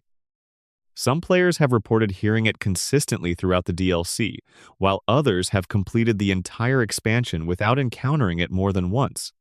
The track itself, an eerie, slow instrumental that feels like something heard through a long-distance connection that keeps almost fading, was composed specifically for the DLC and functions thematically as a signal from the wider world of science fiction that Old World Blues is in conversation with.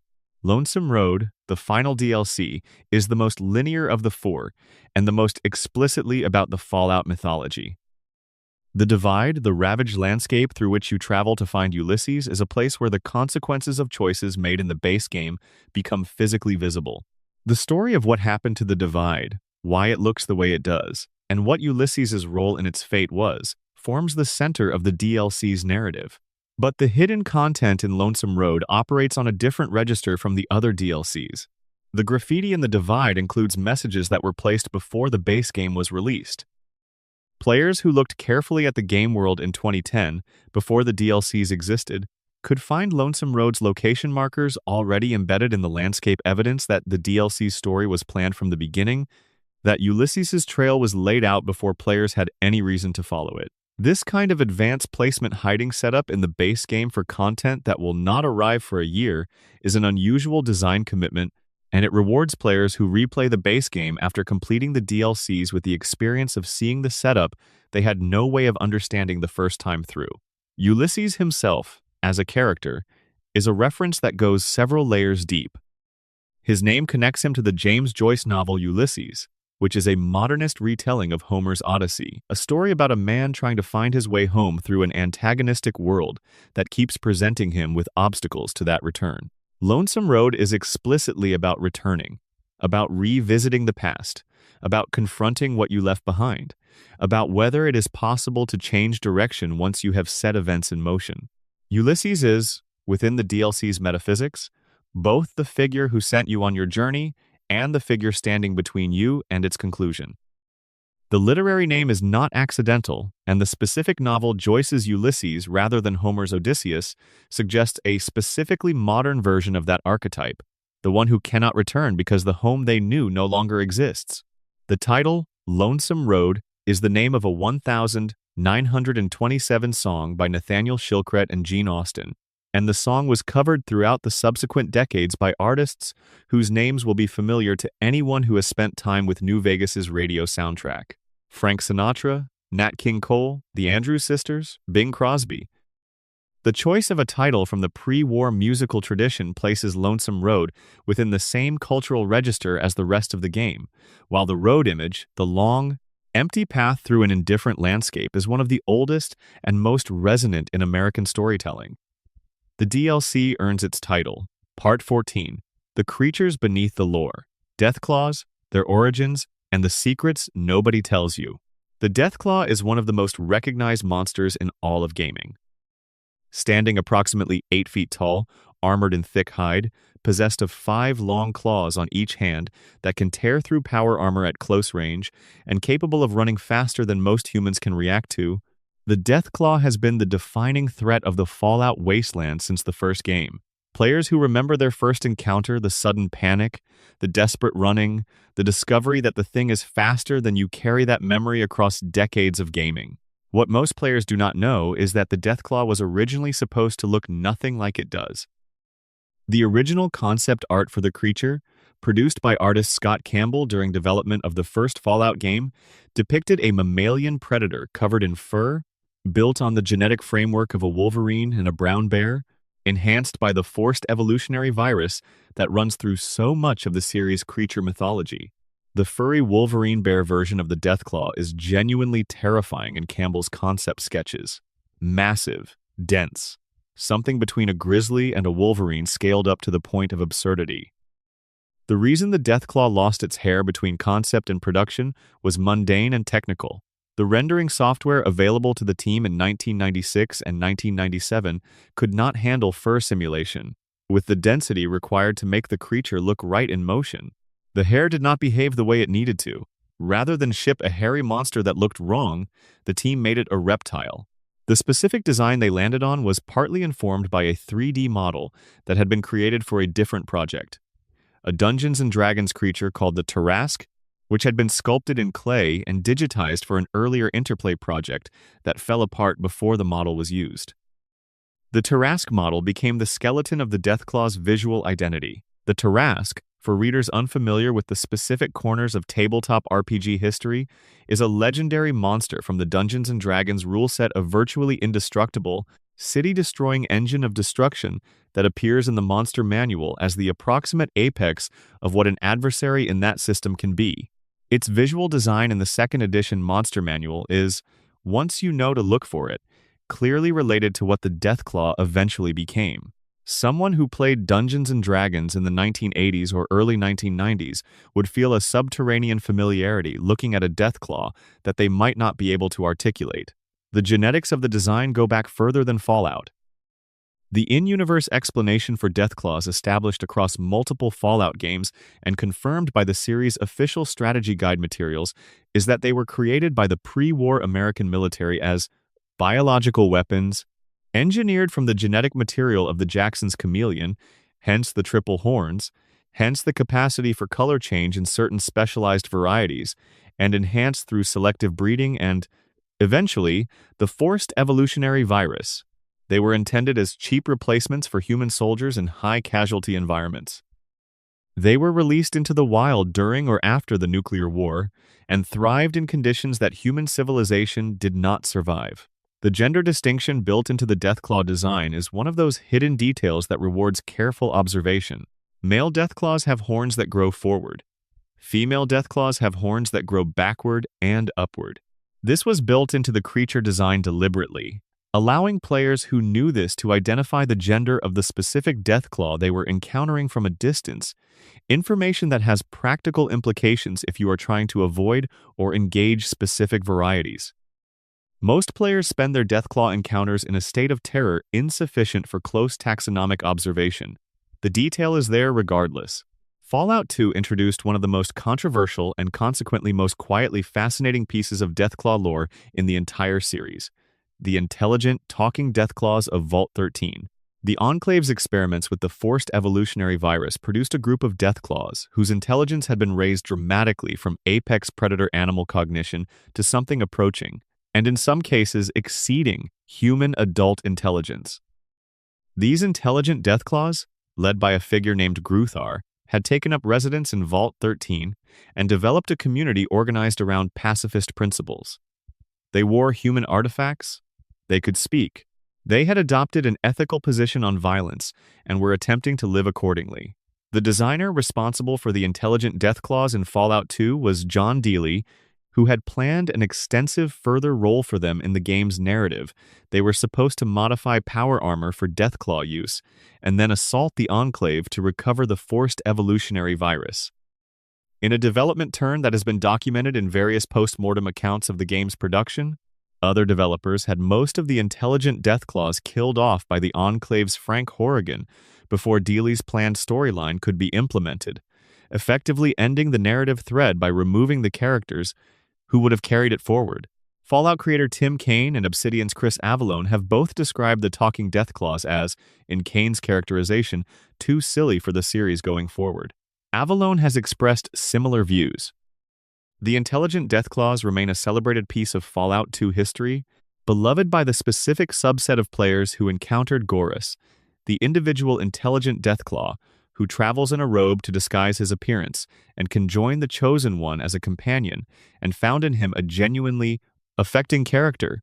But their storyline was cut off before it could fully develop, and subsequent games have not revisited the concept. The Fallout 76 player community created an unofficial adoption agency for tamed Deathclaws, which captures something of the same impulse toward treating the creature as a person rather than a monster, but without the explicit lore support of the Fallout 2 experiments.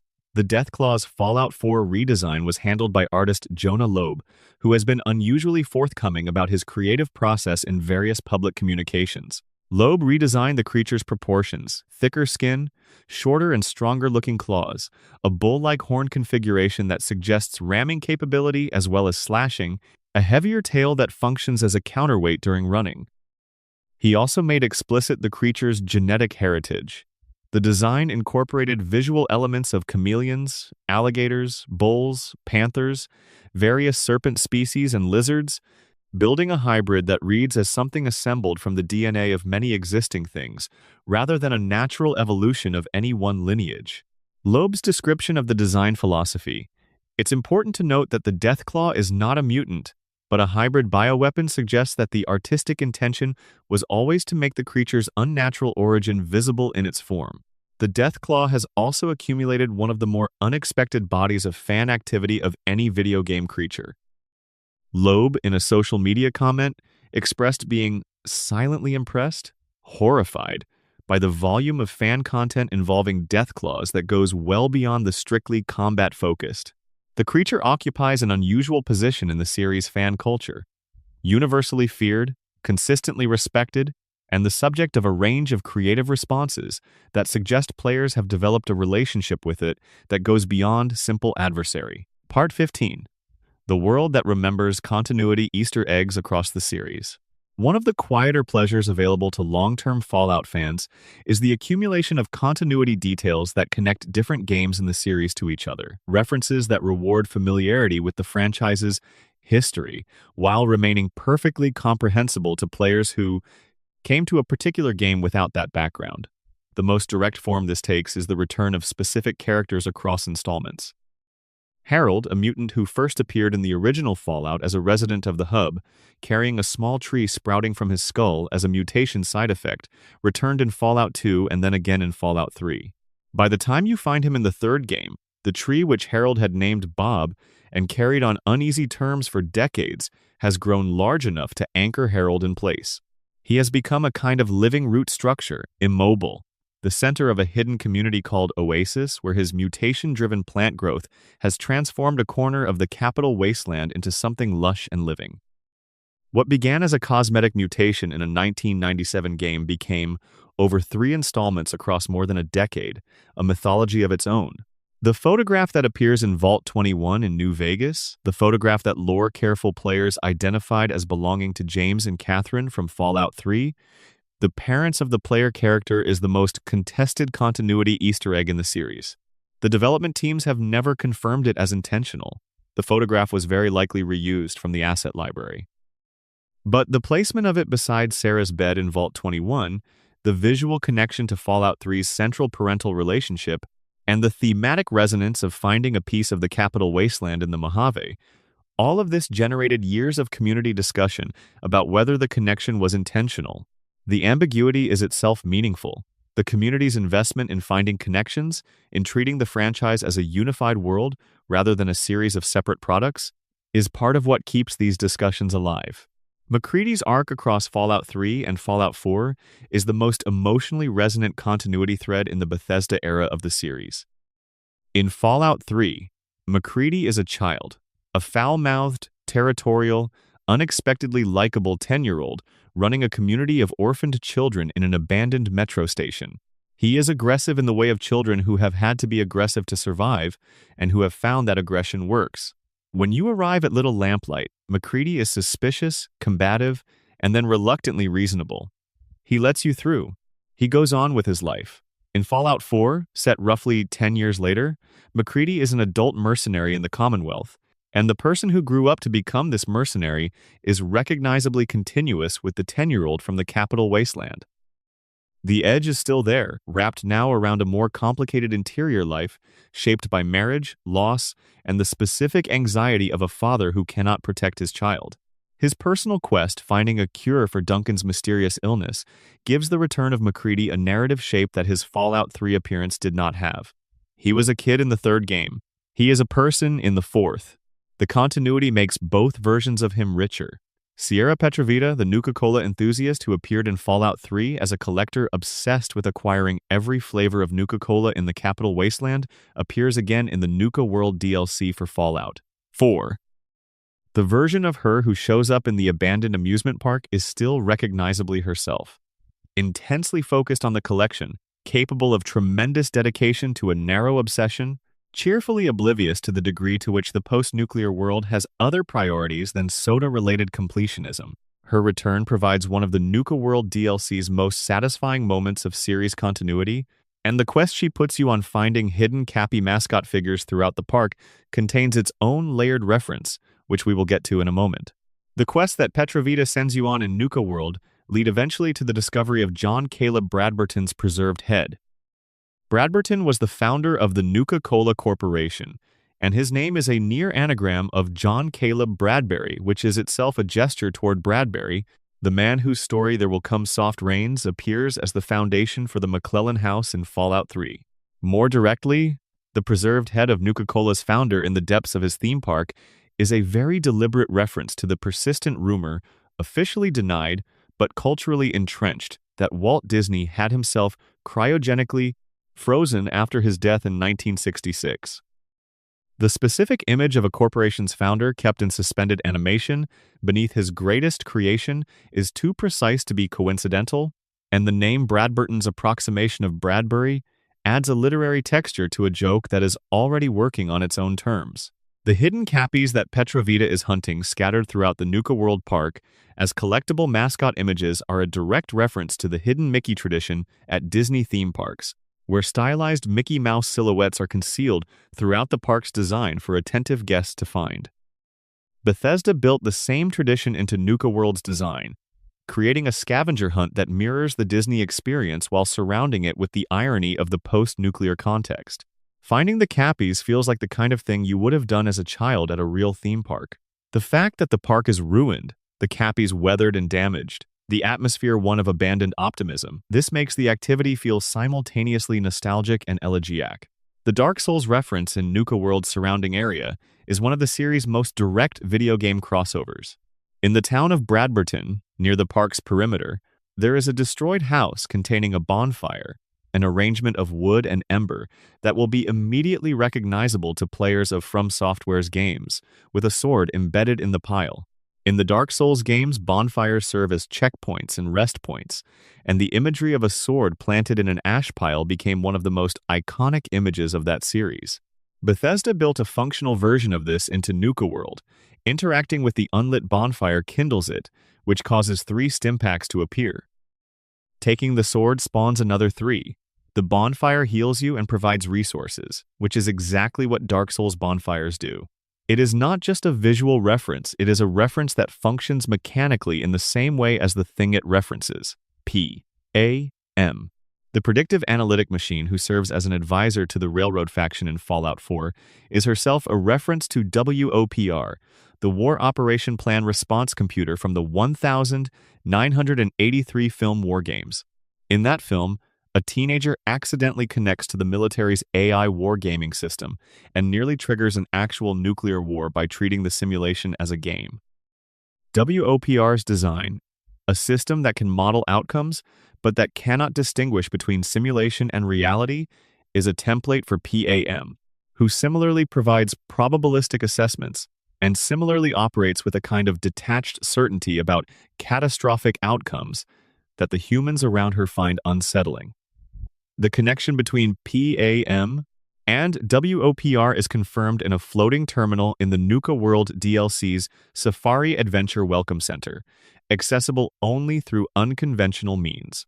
The terminal contains files explicitly linking PAM to the WOPR design lineage, tucked in a location that requires using the game mechanics creatively to reach. The Nuka World loading screen that mentions Nuka-Cola Wild having been intended to compete with Sunset Sarsaparilla, the New Vegas equivalent of Nuka-Cola. The flagship drink of the Mojave Wasteland is a small continuity joke that acknowledges the shared commercial universe of the 2 games. Sunset Sarsaparilla features in several New Vegas quests, including a bottle cap collecting side quest with its own dark punchline. The loading screen places both products in the same competitive market, treating the franchise's fictional product landscape as a coherent commercial history rather than a series of independent inventions. Part 16. The Living World Christmas, Seasonal Secrets, and Time in the Wasteland. Fallout 4's relationship with real-world time is an underappreciated piece of design. The game tracks dates and times internally, and certain environmental conditions change based on the in-game calendar. Players who happened to reach Diamond City on December 25 in their game's timeline found the settlement decorated for Christmas. Lights strung between buildings, trees visible on rooftops, and Diamond City's guards offering holiday greetings that blended the game's characteristic profanity with genuine seasonal warmth. The decorations are not referenced in any quest, not marked by any objective. They simply appear if the date is right and disappear when it passes. The choice to build seasonal content into an open-world, post-apocalyptic game reflects a specific vision of what these fictional communities are doing with their time when you are not watching them. Diamond City has not abandoned celebration. It has not decided that the end of the world meant the end of holidays. The people who live there are marking time in the way that humans mark time by attaching significance to specific points in the cycle of the year, by decorating, by acknowledging the date. The Christmas Diamond City is available to find and gone again quickly, which makes it feel like a genuine discovery rather than a scripted event. You happened to be there. You saw something that will not be there tomorrow. The in-game clock in Fallout 4 also enables the specific detail that the protagonist is unfrozen on the 23rd of October, 2287, precisely 210 years after the Great War. This number 210 years is calculated from the established date of the nuclear exchange, which occurred on the 23rd of October 2077. The exactness of the anniversary is not a coincidence. The game begins on the anniversary of the end of the world, which means the protagonist's emergence into the wasteland, their first breath of post-nuclear air, their first view of what the world became, happens on the precise anniversary of the moment that made the world what it is. The writers made this choice deliberately, and its significance rewards the player who checks the dates. The Far Harbor DLC's hidden Titanic reference is a quieter version of the same kind of observational reward. In the waters off the island's coast, two bodies can be found in the shallows, positioned in a pose that mirrors the iconic scene from James Cameron's 1997 Titanic, the frozen tableau on the ship's bow, where Leonardo DiCaprio and Kate Winslet's characters stand with arms outstretched against the cold air.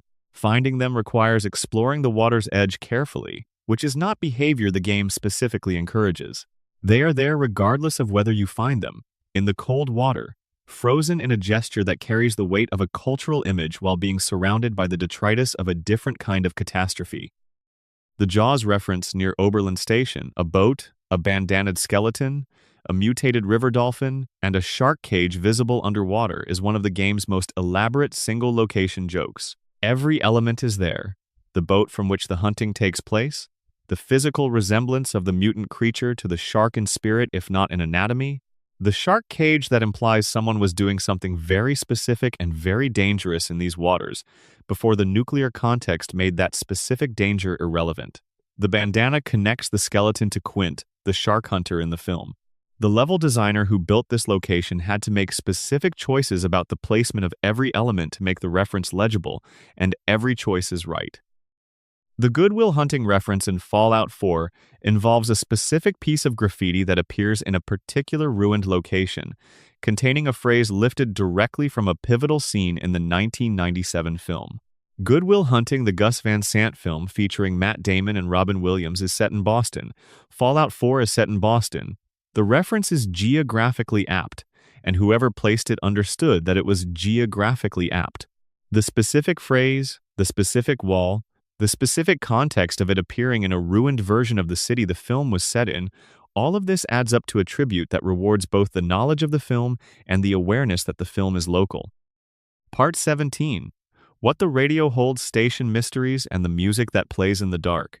The radio in Fallout is never just background. It is a world-building tool, an information delivery system, a piece of environmental design, and occasionally a puzzle.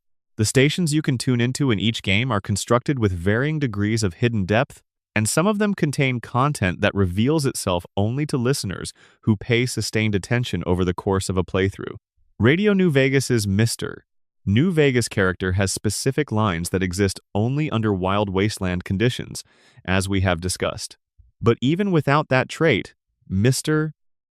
New Vegas occasionally delivers lines that are subtler references than they first appear. His habit of referring to himself in third person, Mr.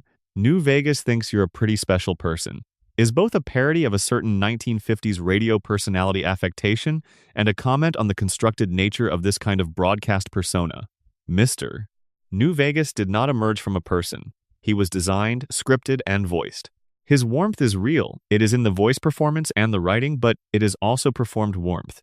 The warmth of a system optimized for the production of warmth rather than the expression of it. The game is aware of this tension, and Mr. New Vegas's specific speech patterns make the awareness visible. The KQED radio station signal in Fallout 3, accessible through a specific part of the Capital Wasteland, plays music from the game's period-appropriate selection, but the specific cuts chosen for the station and the intervals at which they play have been analyzed by dedicated players and found to follow a specific pattern that is not random. Whether this pattern means anything or is simply an artifact of the station's code is genuinely unclear. This is exactly the kind of discovery that the Fallout community has difficulty resolving definitively, because the line between an intentional hidden pattern and a coincidence produced by specific coding choices is impossible to determine from outside the development process. The discussion continues. 3 Dogs' coverage of specific events in Fallout, 3 changes based on which quests you have completed. He comments on the destruction of Megaton if you blow it up. He reports on the activation of Project Purity after you complete the main quest. He marks the deaths of significant characters in his broadcasts.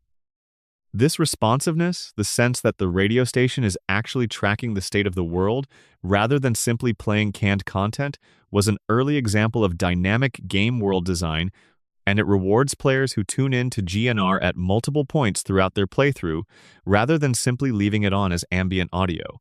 The signal from the RDF Rivet City that appears in Fallout 3 is one of the radio presences most players overlook. Rivet City is the game's most developed urban settlement, built inside the hull of a decommissioned aircraft carrier sitting in the Anacostia River.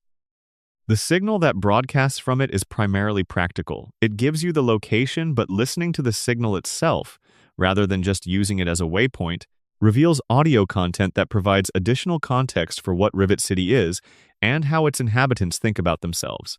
The game uses its radio frequencies as a form of environmental audio storytelling that functions at a register below the more explicit narrative content. Fallout 76's Modus the Enclave's surviving AI broadcasts on a specific frequency that players who tune in during certain quest stages find delivering commentary that goes significantly beyond what is strictly necessary for quest guidance. Modus has been operating alone in the Enclave bunker for 25 years. It has had a great deal of time to develop opinions. Its broadcast persona is dry, precise, and occasionally very funny in a way that only emerges slowly through sustained listening. It represents Bethesda's continued interest in AI characters as vehicles for exploring the comedic possibilities of an intelligence that has been isolated too long from the conditions that would normally calibrate its social responses. The Enclave radio in Fallout 3, the station broadcasting President Eden's propaganda, is most players' first encounter with the Enclave faction, and it is constructed to do a specific kind of work. Eden's broadcasts are stylistically modeled on wartime government broadcasts from the 1940s, the Franklin Roosevelt fireside chat tradition, the confident, measured voice of institutional authority, reassuring a frightened population that everything is under control and the right people are in charge. The style is immediately familiar, built from cultural memory, and that familiarity creates a specific kind of unease when you learn what Eden actually is and what the Enclave actually intends. The comfort of the familiar broadcast style makes the revelation of what is behind it more effective than it would be if Eden sounded obviously menacing from the beginning. Part 18. The closing pages, what the wasteland keeps and what it gives away. Here is something that does not get said often enough about the Fallout series. The people who built it were not always sure anyone was watching. The Easter eggs in these games, the buried references and the literary tributes, and the coded terminal passwords were placed in a world where the distance between hidden and never found was genuinely uncertain. When Joel Burgess built the McClellan House as a Bradbury tribute in 2008, there was no guarantee that anyone would ever read the poem the robot was reciting and connect it to its source. When the Obsidian team coded the hexadecimal sneakers references into the Helios 1 terminal passwords, they could not know whether anyone would think to decode terminal passwords when bypassing them was much easier. When the developer whose name is encoded in binary in a Fallout 76 holotape placed that signature, they were writing in a script that requires specific tools to read. Some of these things were found immediately. The internet in 2015, when Fallout 4 launched, was a very different instrument for collaborative discovery than the internet of 1997. Players with data mining tools, players with encyclopedic knowledge of film and literature, players who had been searching for Fallout secrets for years, they organized quickly and covered enormous amounts of ground in the first days after any new game's release. Some hidden content is found before the developers expected it. Some of it sits undiscovered for years. Some of it may still be waiting. Todd Howard's famous claim that Fallout 4 contains a super mystery that no one has solved remained a point of community discussion for years after its release. Players proposed various candidates: the NRT-001 plant, specific combinations of in-game items, locations that seemed to lead somewhere and then did not, and none of the proposed solutions produced the kind of unambiguous confirmation that would settle the question. Whether the mystery is still unsolved, whether it was solved but the solution was not recognized as such, or whether Howard was misdirecting or exaggerating is unknown. The statement has the effect that good mysteries always have. It keeps people looking. The Fallout series' relationship with its own history is visible in the specific details that persist across its transitions between developers and ownerships. The Radiation King television brand, first named in the original Fallout, carrying a reference to a Simpsons episode, appears in Fallout 3, made by a different team at a different studio, because that team understood that continuity details matter and went looking for the things that should persist. The 10mm pistol that appears as the first weapon in the first game appears in the Fallout television show, used in the second episode by a character who is clearly meant to be recalling the franchise's visual vocabulary for an audience that may not have played the games. The connection is deliberate. Someone tracked it. Someone said it should be there. The connection between 1997 and the present is encoded in numbers 101097. The 10th of October 1997, the date that appears as a code in Fallout 4 and as a code in the Fallout television show. Someone decided that this date should travel forward through the franchise, appearing in each subsequent work as a signature and an acknowledgement. It says, "We know where this came from. We remember the first game. We are building on what was built then." The wasteland that the Fallout series has constructed across nearly 3 decades is vast enough that no single person can hold all of it in their head at once. There are parts of the Capital Wasteland that experienced players have not explored in 15 years and will not remember clearly. There are corners of the Mojave where specific encounters waited and were never triggered. There are rooms in Diamond City that contain details that most players spent their Diamond City time completely unaware of. There are radio signals in Appalachia that play under conditions that almost nobody knows about. There are holotapes in places nobody goes that contain voices speaking into an empty world with no audience. The game contains all of this. All of it exists.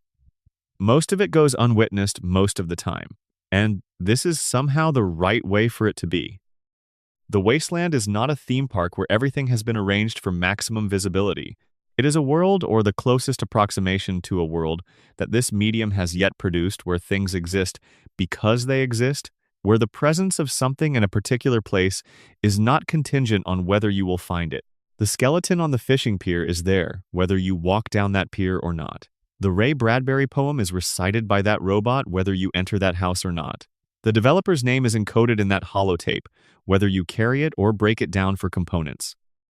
The care that went into this world, the choices made by the hundreds of specific people across multiple studios and multiple decades who built it, is not contingent on its being noticed. It simply exists. It waits. That is what the Wasteland does. It holds everything that was put into it, and it gives it freely to whoever comes looking, and it keeps it quietly for everyone else, and it does not distinguish between the two. It is as patient as ruins are patient. It has time. The next time you boot up a Fallout game, any of them, any installment, any region of the Wasteland, try walking somewhere you have not walked before. Try reading a terminal that is not connected to any active quest. Try picking up a holotape and actually listening to it before you pocket it or break it down. Try looking at the wine label before you add the bottle to your inventory. Try reading what is written on the bottom of the junk item you were about to discard. Try stopping in front of the statue at the vault entrance and reading what the plaque says. The Wasteland is generous to the curious. It has been generous for almost 30 years. It will keep being generous for as long as people are willing to slow down and look. War never changes, but the things hidden inside it do, a little, every time someone finds something that was waiting to be found. Go look. And with that, we have reached the end of tonight's journey through the Waste. If you made it this far through ancient text codes and bones posed like paintings and holotapes, recorded for no audience and developer names written in binary, thank you genuinely. Drop a like if any of this landed right for you. It helps more than you know. Subscribe if you want to be here for the next one. There is always more to find. There always will be. See you out there. End of script. Q plays. Part 19. The Vault's Nobody Talks About Unfinished Business and Cut Experiments. The Vault experiment tradition in Fallout is so rich that even the games themselves cannot contain all of it. Cut content experiments designed, partially implemented, and then removed before final release represents a shadow history of the franchise that data miners and dedicated community archivists have been piecing together for decades. Some of these cut experiments are more interesting in their absence than any of the completed ones are in their presence. In Fallout 3, a planned vault, called Vault 29, was designed around an experiment involving exclusively children sealed into the vault without adults, forced to develop their own social structures without the benefit of adult supervision or guidance. The experiment was intended to examine whether human children could build functional social organization from scratch, or whether certain kinds of knowledge and authority could only be transmitted generationally. The vault was removed before completion, leaving only references in various terminal entries and dialogue that suggest it was real enough to require documentation even in its absence. The implications of a vault populated entirely by children, sealed in darkness with no adult guidance, are grim enough that the removal might have been a mercy. Vault 77, the Penny Arcade collaboration vault, with the man and his puppets, was never a playable location in any Fallout game. It exists only in the promotional comic materials and in the Paradise Falls holotape that references the Puppet Man. The full story of what happened in that vault, between the man and his puppets over the years of his isolation, is told only in the comic and hinted at in the game world. The absurdist horror of someone who talked to puppets for long enough that the puppets became more real to them than the outside world. The puppets developed personalities, had arguments, required managing is a piece of Fallout's dark humor operating at its absolute best. The vault itself, the physical location, never appeared. It exists in documents and in legend. Fallout. New Vegas contains references to vaults that were planned for inclusion but never fully realized, including Vault 34, which did make it into the game, and contains one of the best experiment reveals of the New Vegas era. Vault 34's overseer was given control of the vault's armory, which was stocked beyond any reasonable defensive need, and was given strict instructions to deny access to the armory to vault residents. The vault's population, over time, grew increasingly militant, as a population inevitably will when surrounded by weapons they are denied but are constantly aware of. When the experiment finally broke down, it broke down in the direction the weapons pointed. Vault 34 is a wasteland when you find it, flooded and irradiated, populated by feral ghouls who were once the residents. The armory is still there, well stocked, full of weapons that were kept from the people who needed them.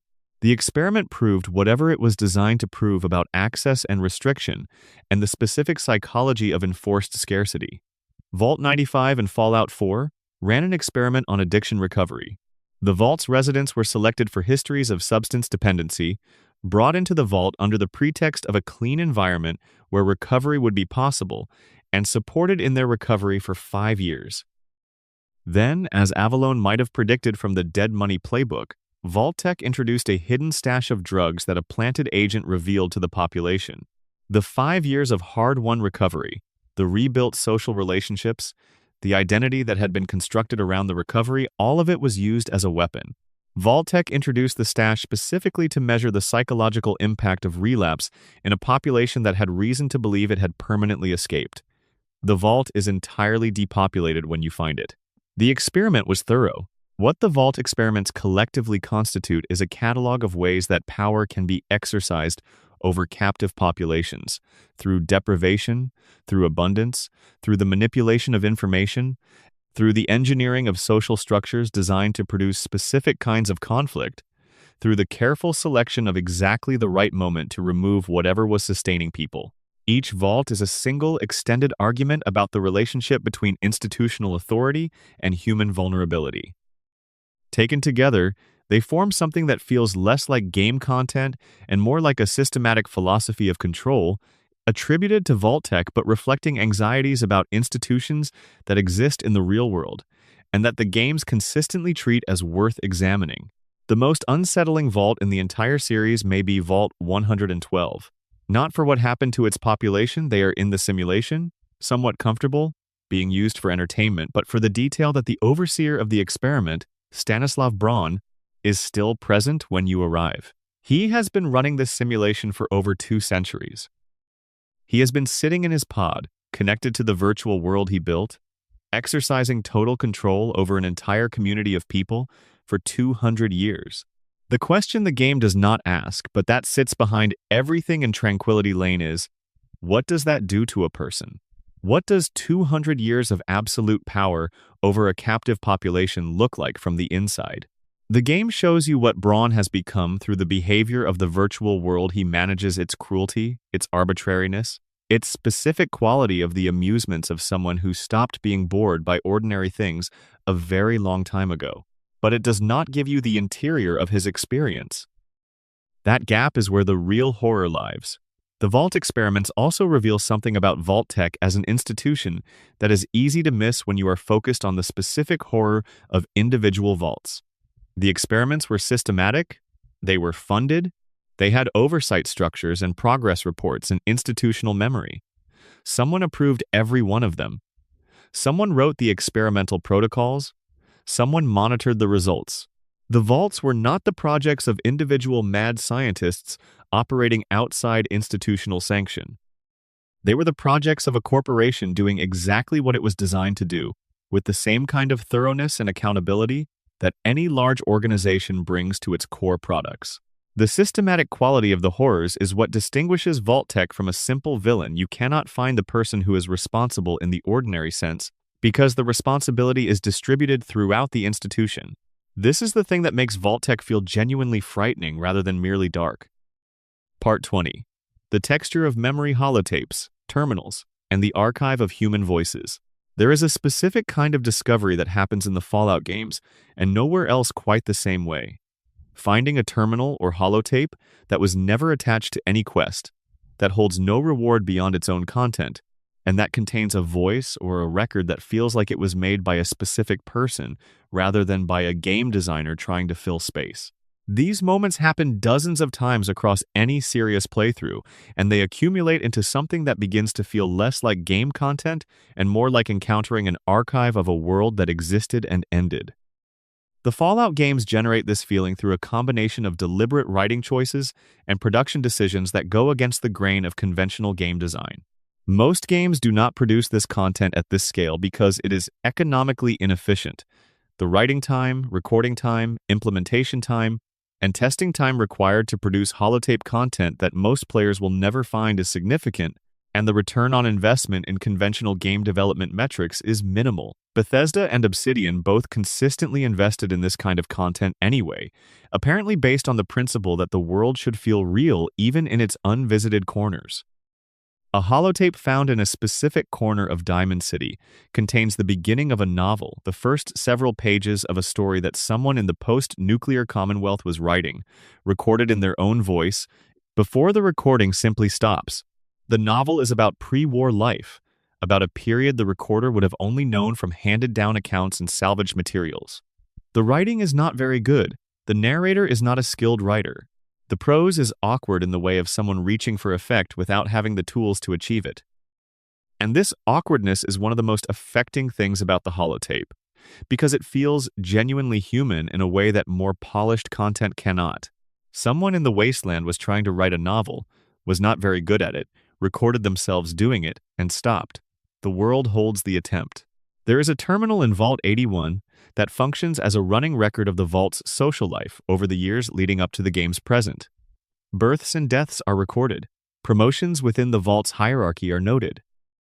Relationships that began and ended and began again are documented in the flat language of administrative records that simultaneously reveals and obscures the texture of what it describes. Reading through this terminal is the experience of watching a community's history unfold across decades, in the gaps between the formal entries, and in the specific way the language choices change over time, as the terminal's various operators bring their different personalities and different sensibilities to the same institutional document. The Covenant, a seemingly idyllic settlement in Fallout 4's North Commonwealth, contains within its pleasant exterior one of the game's most carefully hidden horror narratives. The settlement presents as cheerful, clean, and welcoming, and the contrast with the surrounding wasteland is immediately suspicious in the way that two perfect places in post-apocalyptic settings always are.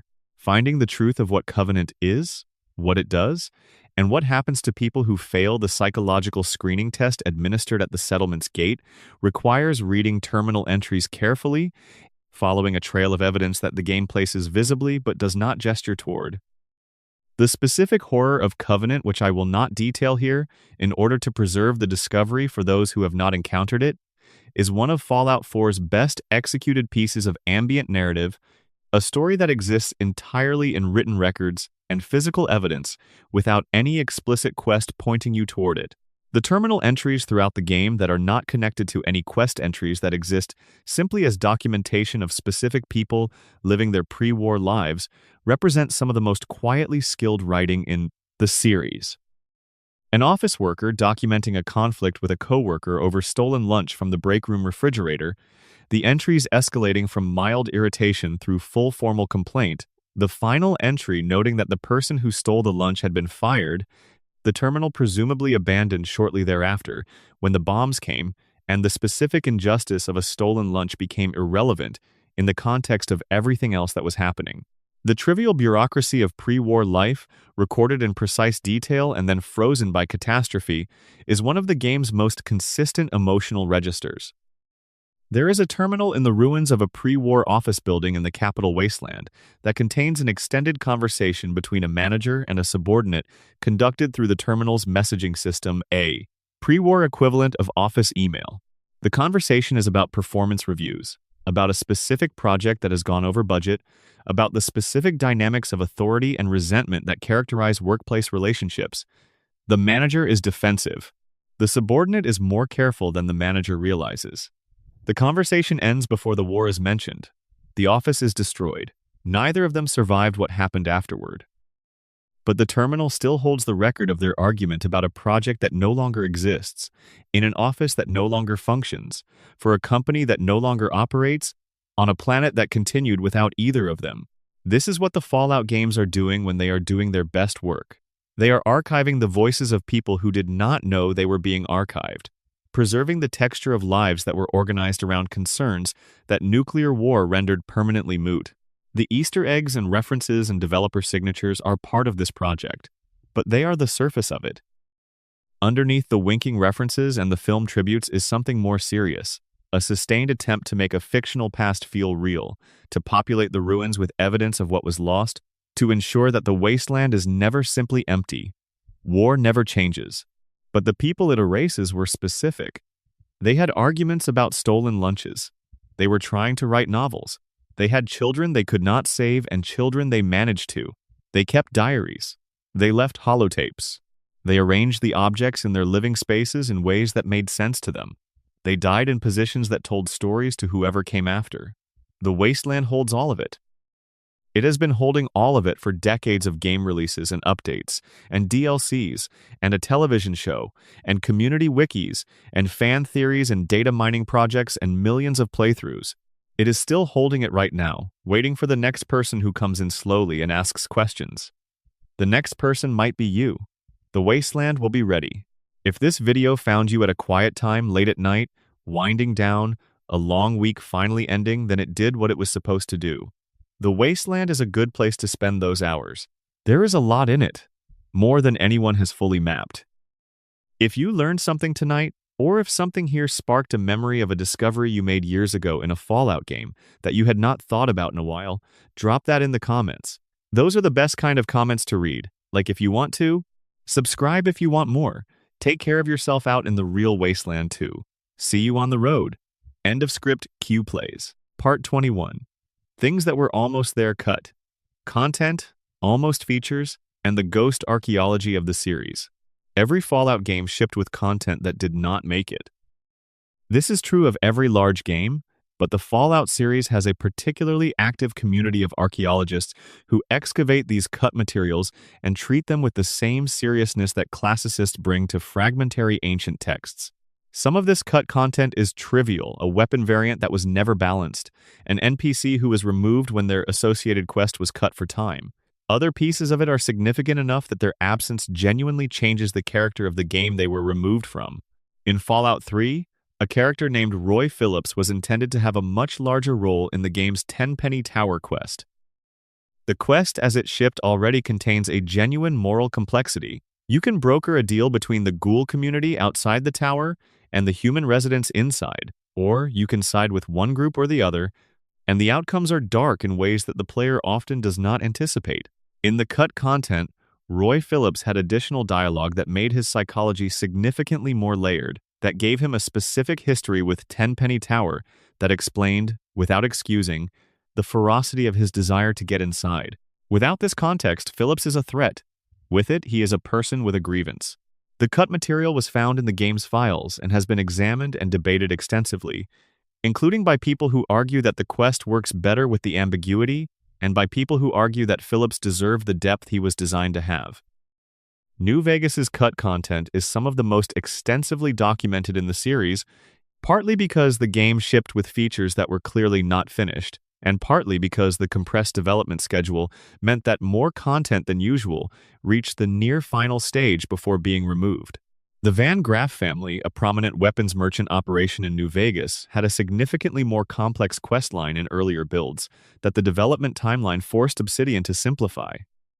The shape of the intended questline can be reconstructed from the files, and it involved a level of political maneuvering within the New Vegas Strip's merchant class that would have added another faction to the game's already dense political landscape. There is a companion that was planned and partially implemented for New Vegas but never reached the released version. A young woman named Melody, referenced in Legion encampment materials. The extent of her implementation, whether she had full voice acting, complete companion mechanics, or only early-stage design documentation, is uncertain. The reference to her in existing in-game materials is real and documented, and the community has speculated extensively about what she was intended to be. The absence of a companion who was apparently planned is particularly notable in New Vegas, whose existing companions are among the most developed in the series, because it implies a different version of the companion roster that was only partly realized. Fallout 4's cut content includes a settlement system that was apparently more elaborate in earlier builds, with a more complex faction dynamic between settlement communities that would have required more active management from the player. The settlement building system as shipped is already one of the game's most time-intensive elements, and the cut material suggests it was intended to be even more so, suggesting that somewhere in development, a decision was made to scale back the complexity in service of the game being finishable in a reasonable timeframe. One of the most intriguing pieces of cut content in Fallout 4 involves the Railroad faction's early development. The Railroad, the organization dedicated to protecting and freeing synths, has a specific aesthetic and a specific history that is suggested in the base game but not fully explored. In early design documents and partially implemented quests found in the game's data, the Railroad had a more active presence in certain parts of the Commonwealth, and the conflict between the Railroad and the Institute was intended to play out across more locations and through more direct confrontations. The compressed version of the Railroad story that shipped is effective, but the cut materials suggest a more distributed and slower-burning version of the same conflict. Fallout 76's cut content is particularly interesting because the game has been continuously updated since its 2018 launch, which means that some content that was initially removed or incomplete has subsequently been added back in modified forms. The history of the game's development is therefore not simply a record of what was cut before release, but an ongoing story of content being removed, reconsidered, and reintegrated. This makes the archaeology of Fallout 76's cut materials more complicated than for the single-release games, because the boundary between cut and in development is blurry in ways it is not for games that stopped receiving updates. The broader pattern that emerges from examining the cut content across the series is consistent. Fallout games are almost always more ambitious than their final versions. Not in the pejorative sense of being unfinished, but in the sense that the people making them consistently conceive of more than they can implement in the time available, and the decisions about what survives and what does not are made under conditions of real pressure. The games we have are the games that could be made. The games that were conceived are larger and stranger and, in some ways, more interesting, and their ghosts persist in the data files where the community finds them and keeps them. This is relevant to the Easter egg tradition because it contextualizes the care that goes into the content that does ship. A team that was ambitious enough to conceive of intelligent Deathclaws as full faction members, of companions with complete psychology, of vault experiments that were ultimately too dark to implement. That team's investment in leaving hidden tributes and coded references in the finished content is not surprising. The people who build these games are not satisfied with adequate. The Easter eggs are evidence of that dissatisfaction channeled into the space the schedule allows. The Van Buren project, the original Fallout 3 planned by Black Isle, before the studio's closure, exists now only in design documents, partial scripts, and the memory of the people who worked on it. Those documents have been shared publicly over the years and have been extensively analyzed by the community. Van Buren would have taken place in the American Southwest, in the same general region as New Vegas. Its plot involved a scientist named Victor Presper attempting to repopulate the world through a modified version of the forced evolutionary virus. Its companions and factions overlap significantly with what eventually appeared in New Vegas, because many of the people who designed Van Buren went on to found Obsidian, and eventually made New Vegas using what they had designed and planned in the Black Isle era. This continuity ideas from a cancelled 2003 project appearing in a 2010 game, carried in the minds and notes of the specific people who worked on both, is a different kind of hidden connection than an in-game Easter egg.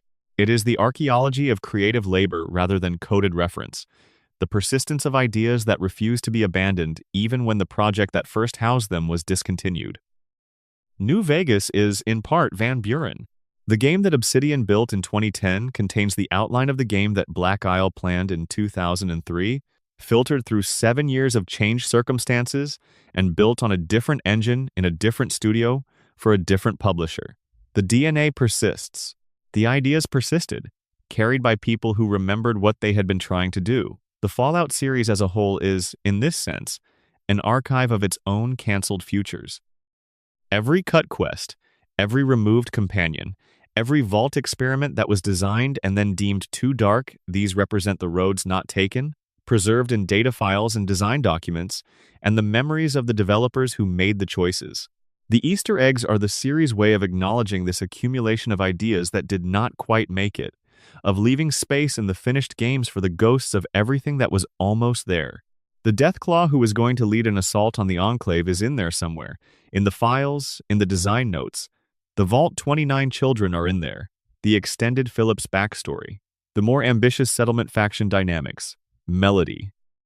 All of them are present in the data as potential, as the shape of what was considered, even if they never made it into the play space where players could find them. And somewhere in the play space, placed by the people who made these decisions and lived with them, are references and signatures and coded messages and wine labels and poems recited by robots. The evidence that the people who built this world cared about it in ways that exceeded their brief and that expressed themselves through the gaps in the production schedule and the margin of the creative process. The wasteland is full of what was made. Its files hold what was almost made. Between the two, there is a portrait of decades of human creative effort directed at building a fictional world that feels worth inhabiting. That effort is still ongoing. The next Fallout game is in development somewhere, at some stage of the process, being built by people who grew up playing these games and who carry the culture of the series in them. They will hide things. They will write references. They will encode their names in unusual places. They will build rooms that nobody is guaranteed to find and fill them with things worth finding. The wasteland will be there when they are done. It always is. Total Script Q plays. 3 hours of Fallout Easter eggs to fall asleep. A final note on finding things. There is a specific feeling that comes from finding something in a game that was not meant to be easy to find. It is different from the satisfaction of completing a quest or beating a difficult enemy. It sits closer to the feeling of solving something, of applying attention and knowledge, and the willingness to look in directions that were not obviously promising, and having that application rewarded with something specific and real. The Easter eggs in the Fallout series produce this feeling more consistently than almost any other franchise, partly because of their density and partly because of their quality. Finding the Amontillado wine label is not just an Easter egg. It is the recognition of a very specific, very old piece of horror writing appearing in an unexpected context, and the pleasure of that recognition has two components: the intellectual pleasure of connecting two things across a wide gap, and the emotional pleasure of knowing that someone put this here deliberately for exactly the person who would make that connection. You were expected. The bottle was waiting. This is what makes the Fallout series hidden content different from hidden content that is merely difficult. It is not hiding things to challenge your ability to find them. It is hiding things for the person who would understand them, placing references and tributes and signatures in the places where the right reader will stumble across them, and nowhere else. The game is not asking you to be thorough. It is asking you to be attentive, to bring what you know into the world with you, to let your knowledge of Poe and Bradbury and Don Rickles and the Planet of the Apes and the history of a dog whistle from a 1997 game about a missing boy named Johnny illuminate corners that would otherwise be dim. Every hidden thing in the Fallout series is a small act of trust in the person who might find it. The developers trusted that the right players existed. They were right. The community that has built up around finding and documenting and explaining these things is one of the more remarkable ongoing projects in gaming, a collective archaeology that has been running for nearly 30 years and that continues to produce discoveries. That community is still working. That project is still ongoing. The wasteland is still full of things that have not been found yet, sitting in their corners, waiting with the patience of things that have no concept of waiting. You could be the next person to find one. Go look. NQ Plays. The tradition of hiding things in games is almost as old as games themselves. The first documented Easter egg in a commercial video game, a developer's name hidden in the Atari 2600 game Adventure in 1980, placed without permission by programmer Warren Robinett because the publisher refused to credit developers, established a precedent that the industry has never fully abandoned. What Robinett did in 1980 was an act of quiet rebellion against an institutional policy that denied individual credit. What the Fallout developers have done across nearly 3 decades is an evolution of that same impulse. The insistence that the people who make things should leave their mark on what they make, even if that mark is only visible to the determined few. The Fallout series is unusual in the degree to which this tradition has been embraced and celebrated rather than simply tolerated. The community that searches for these marks does not feel like it is uncovering something unauthorized. It feels, instead, like it is participating in a conversation that the developers began and that the players were invited to continue. The Easter eggs are not graffiti on the wall of a corporation's product.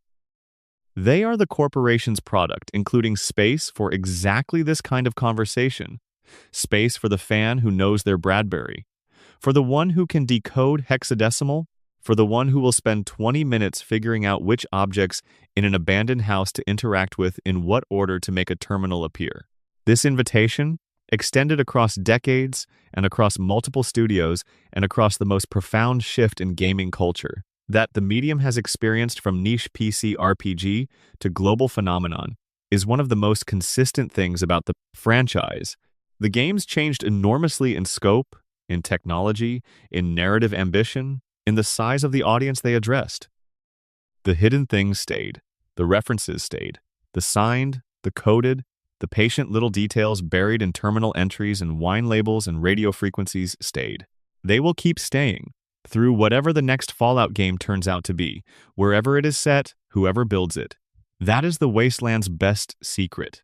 It never really changes. The ruins move around, the names on the map shift, the factions rise and fall and rise again. But underneath it all, in the files, in the names, in the codes, the people who built this place are still here. They left themselves in it. They are not going anywhere. Neither are their fingerprints.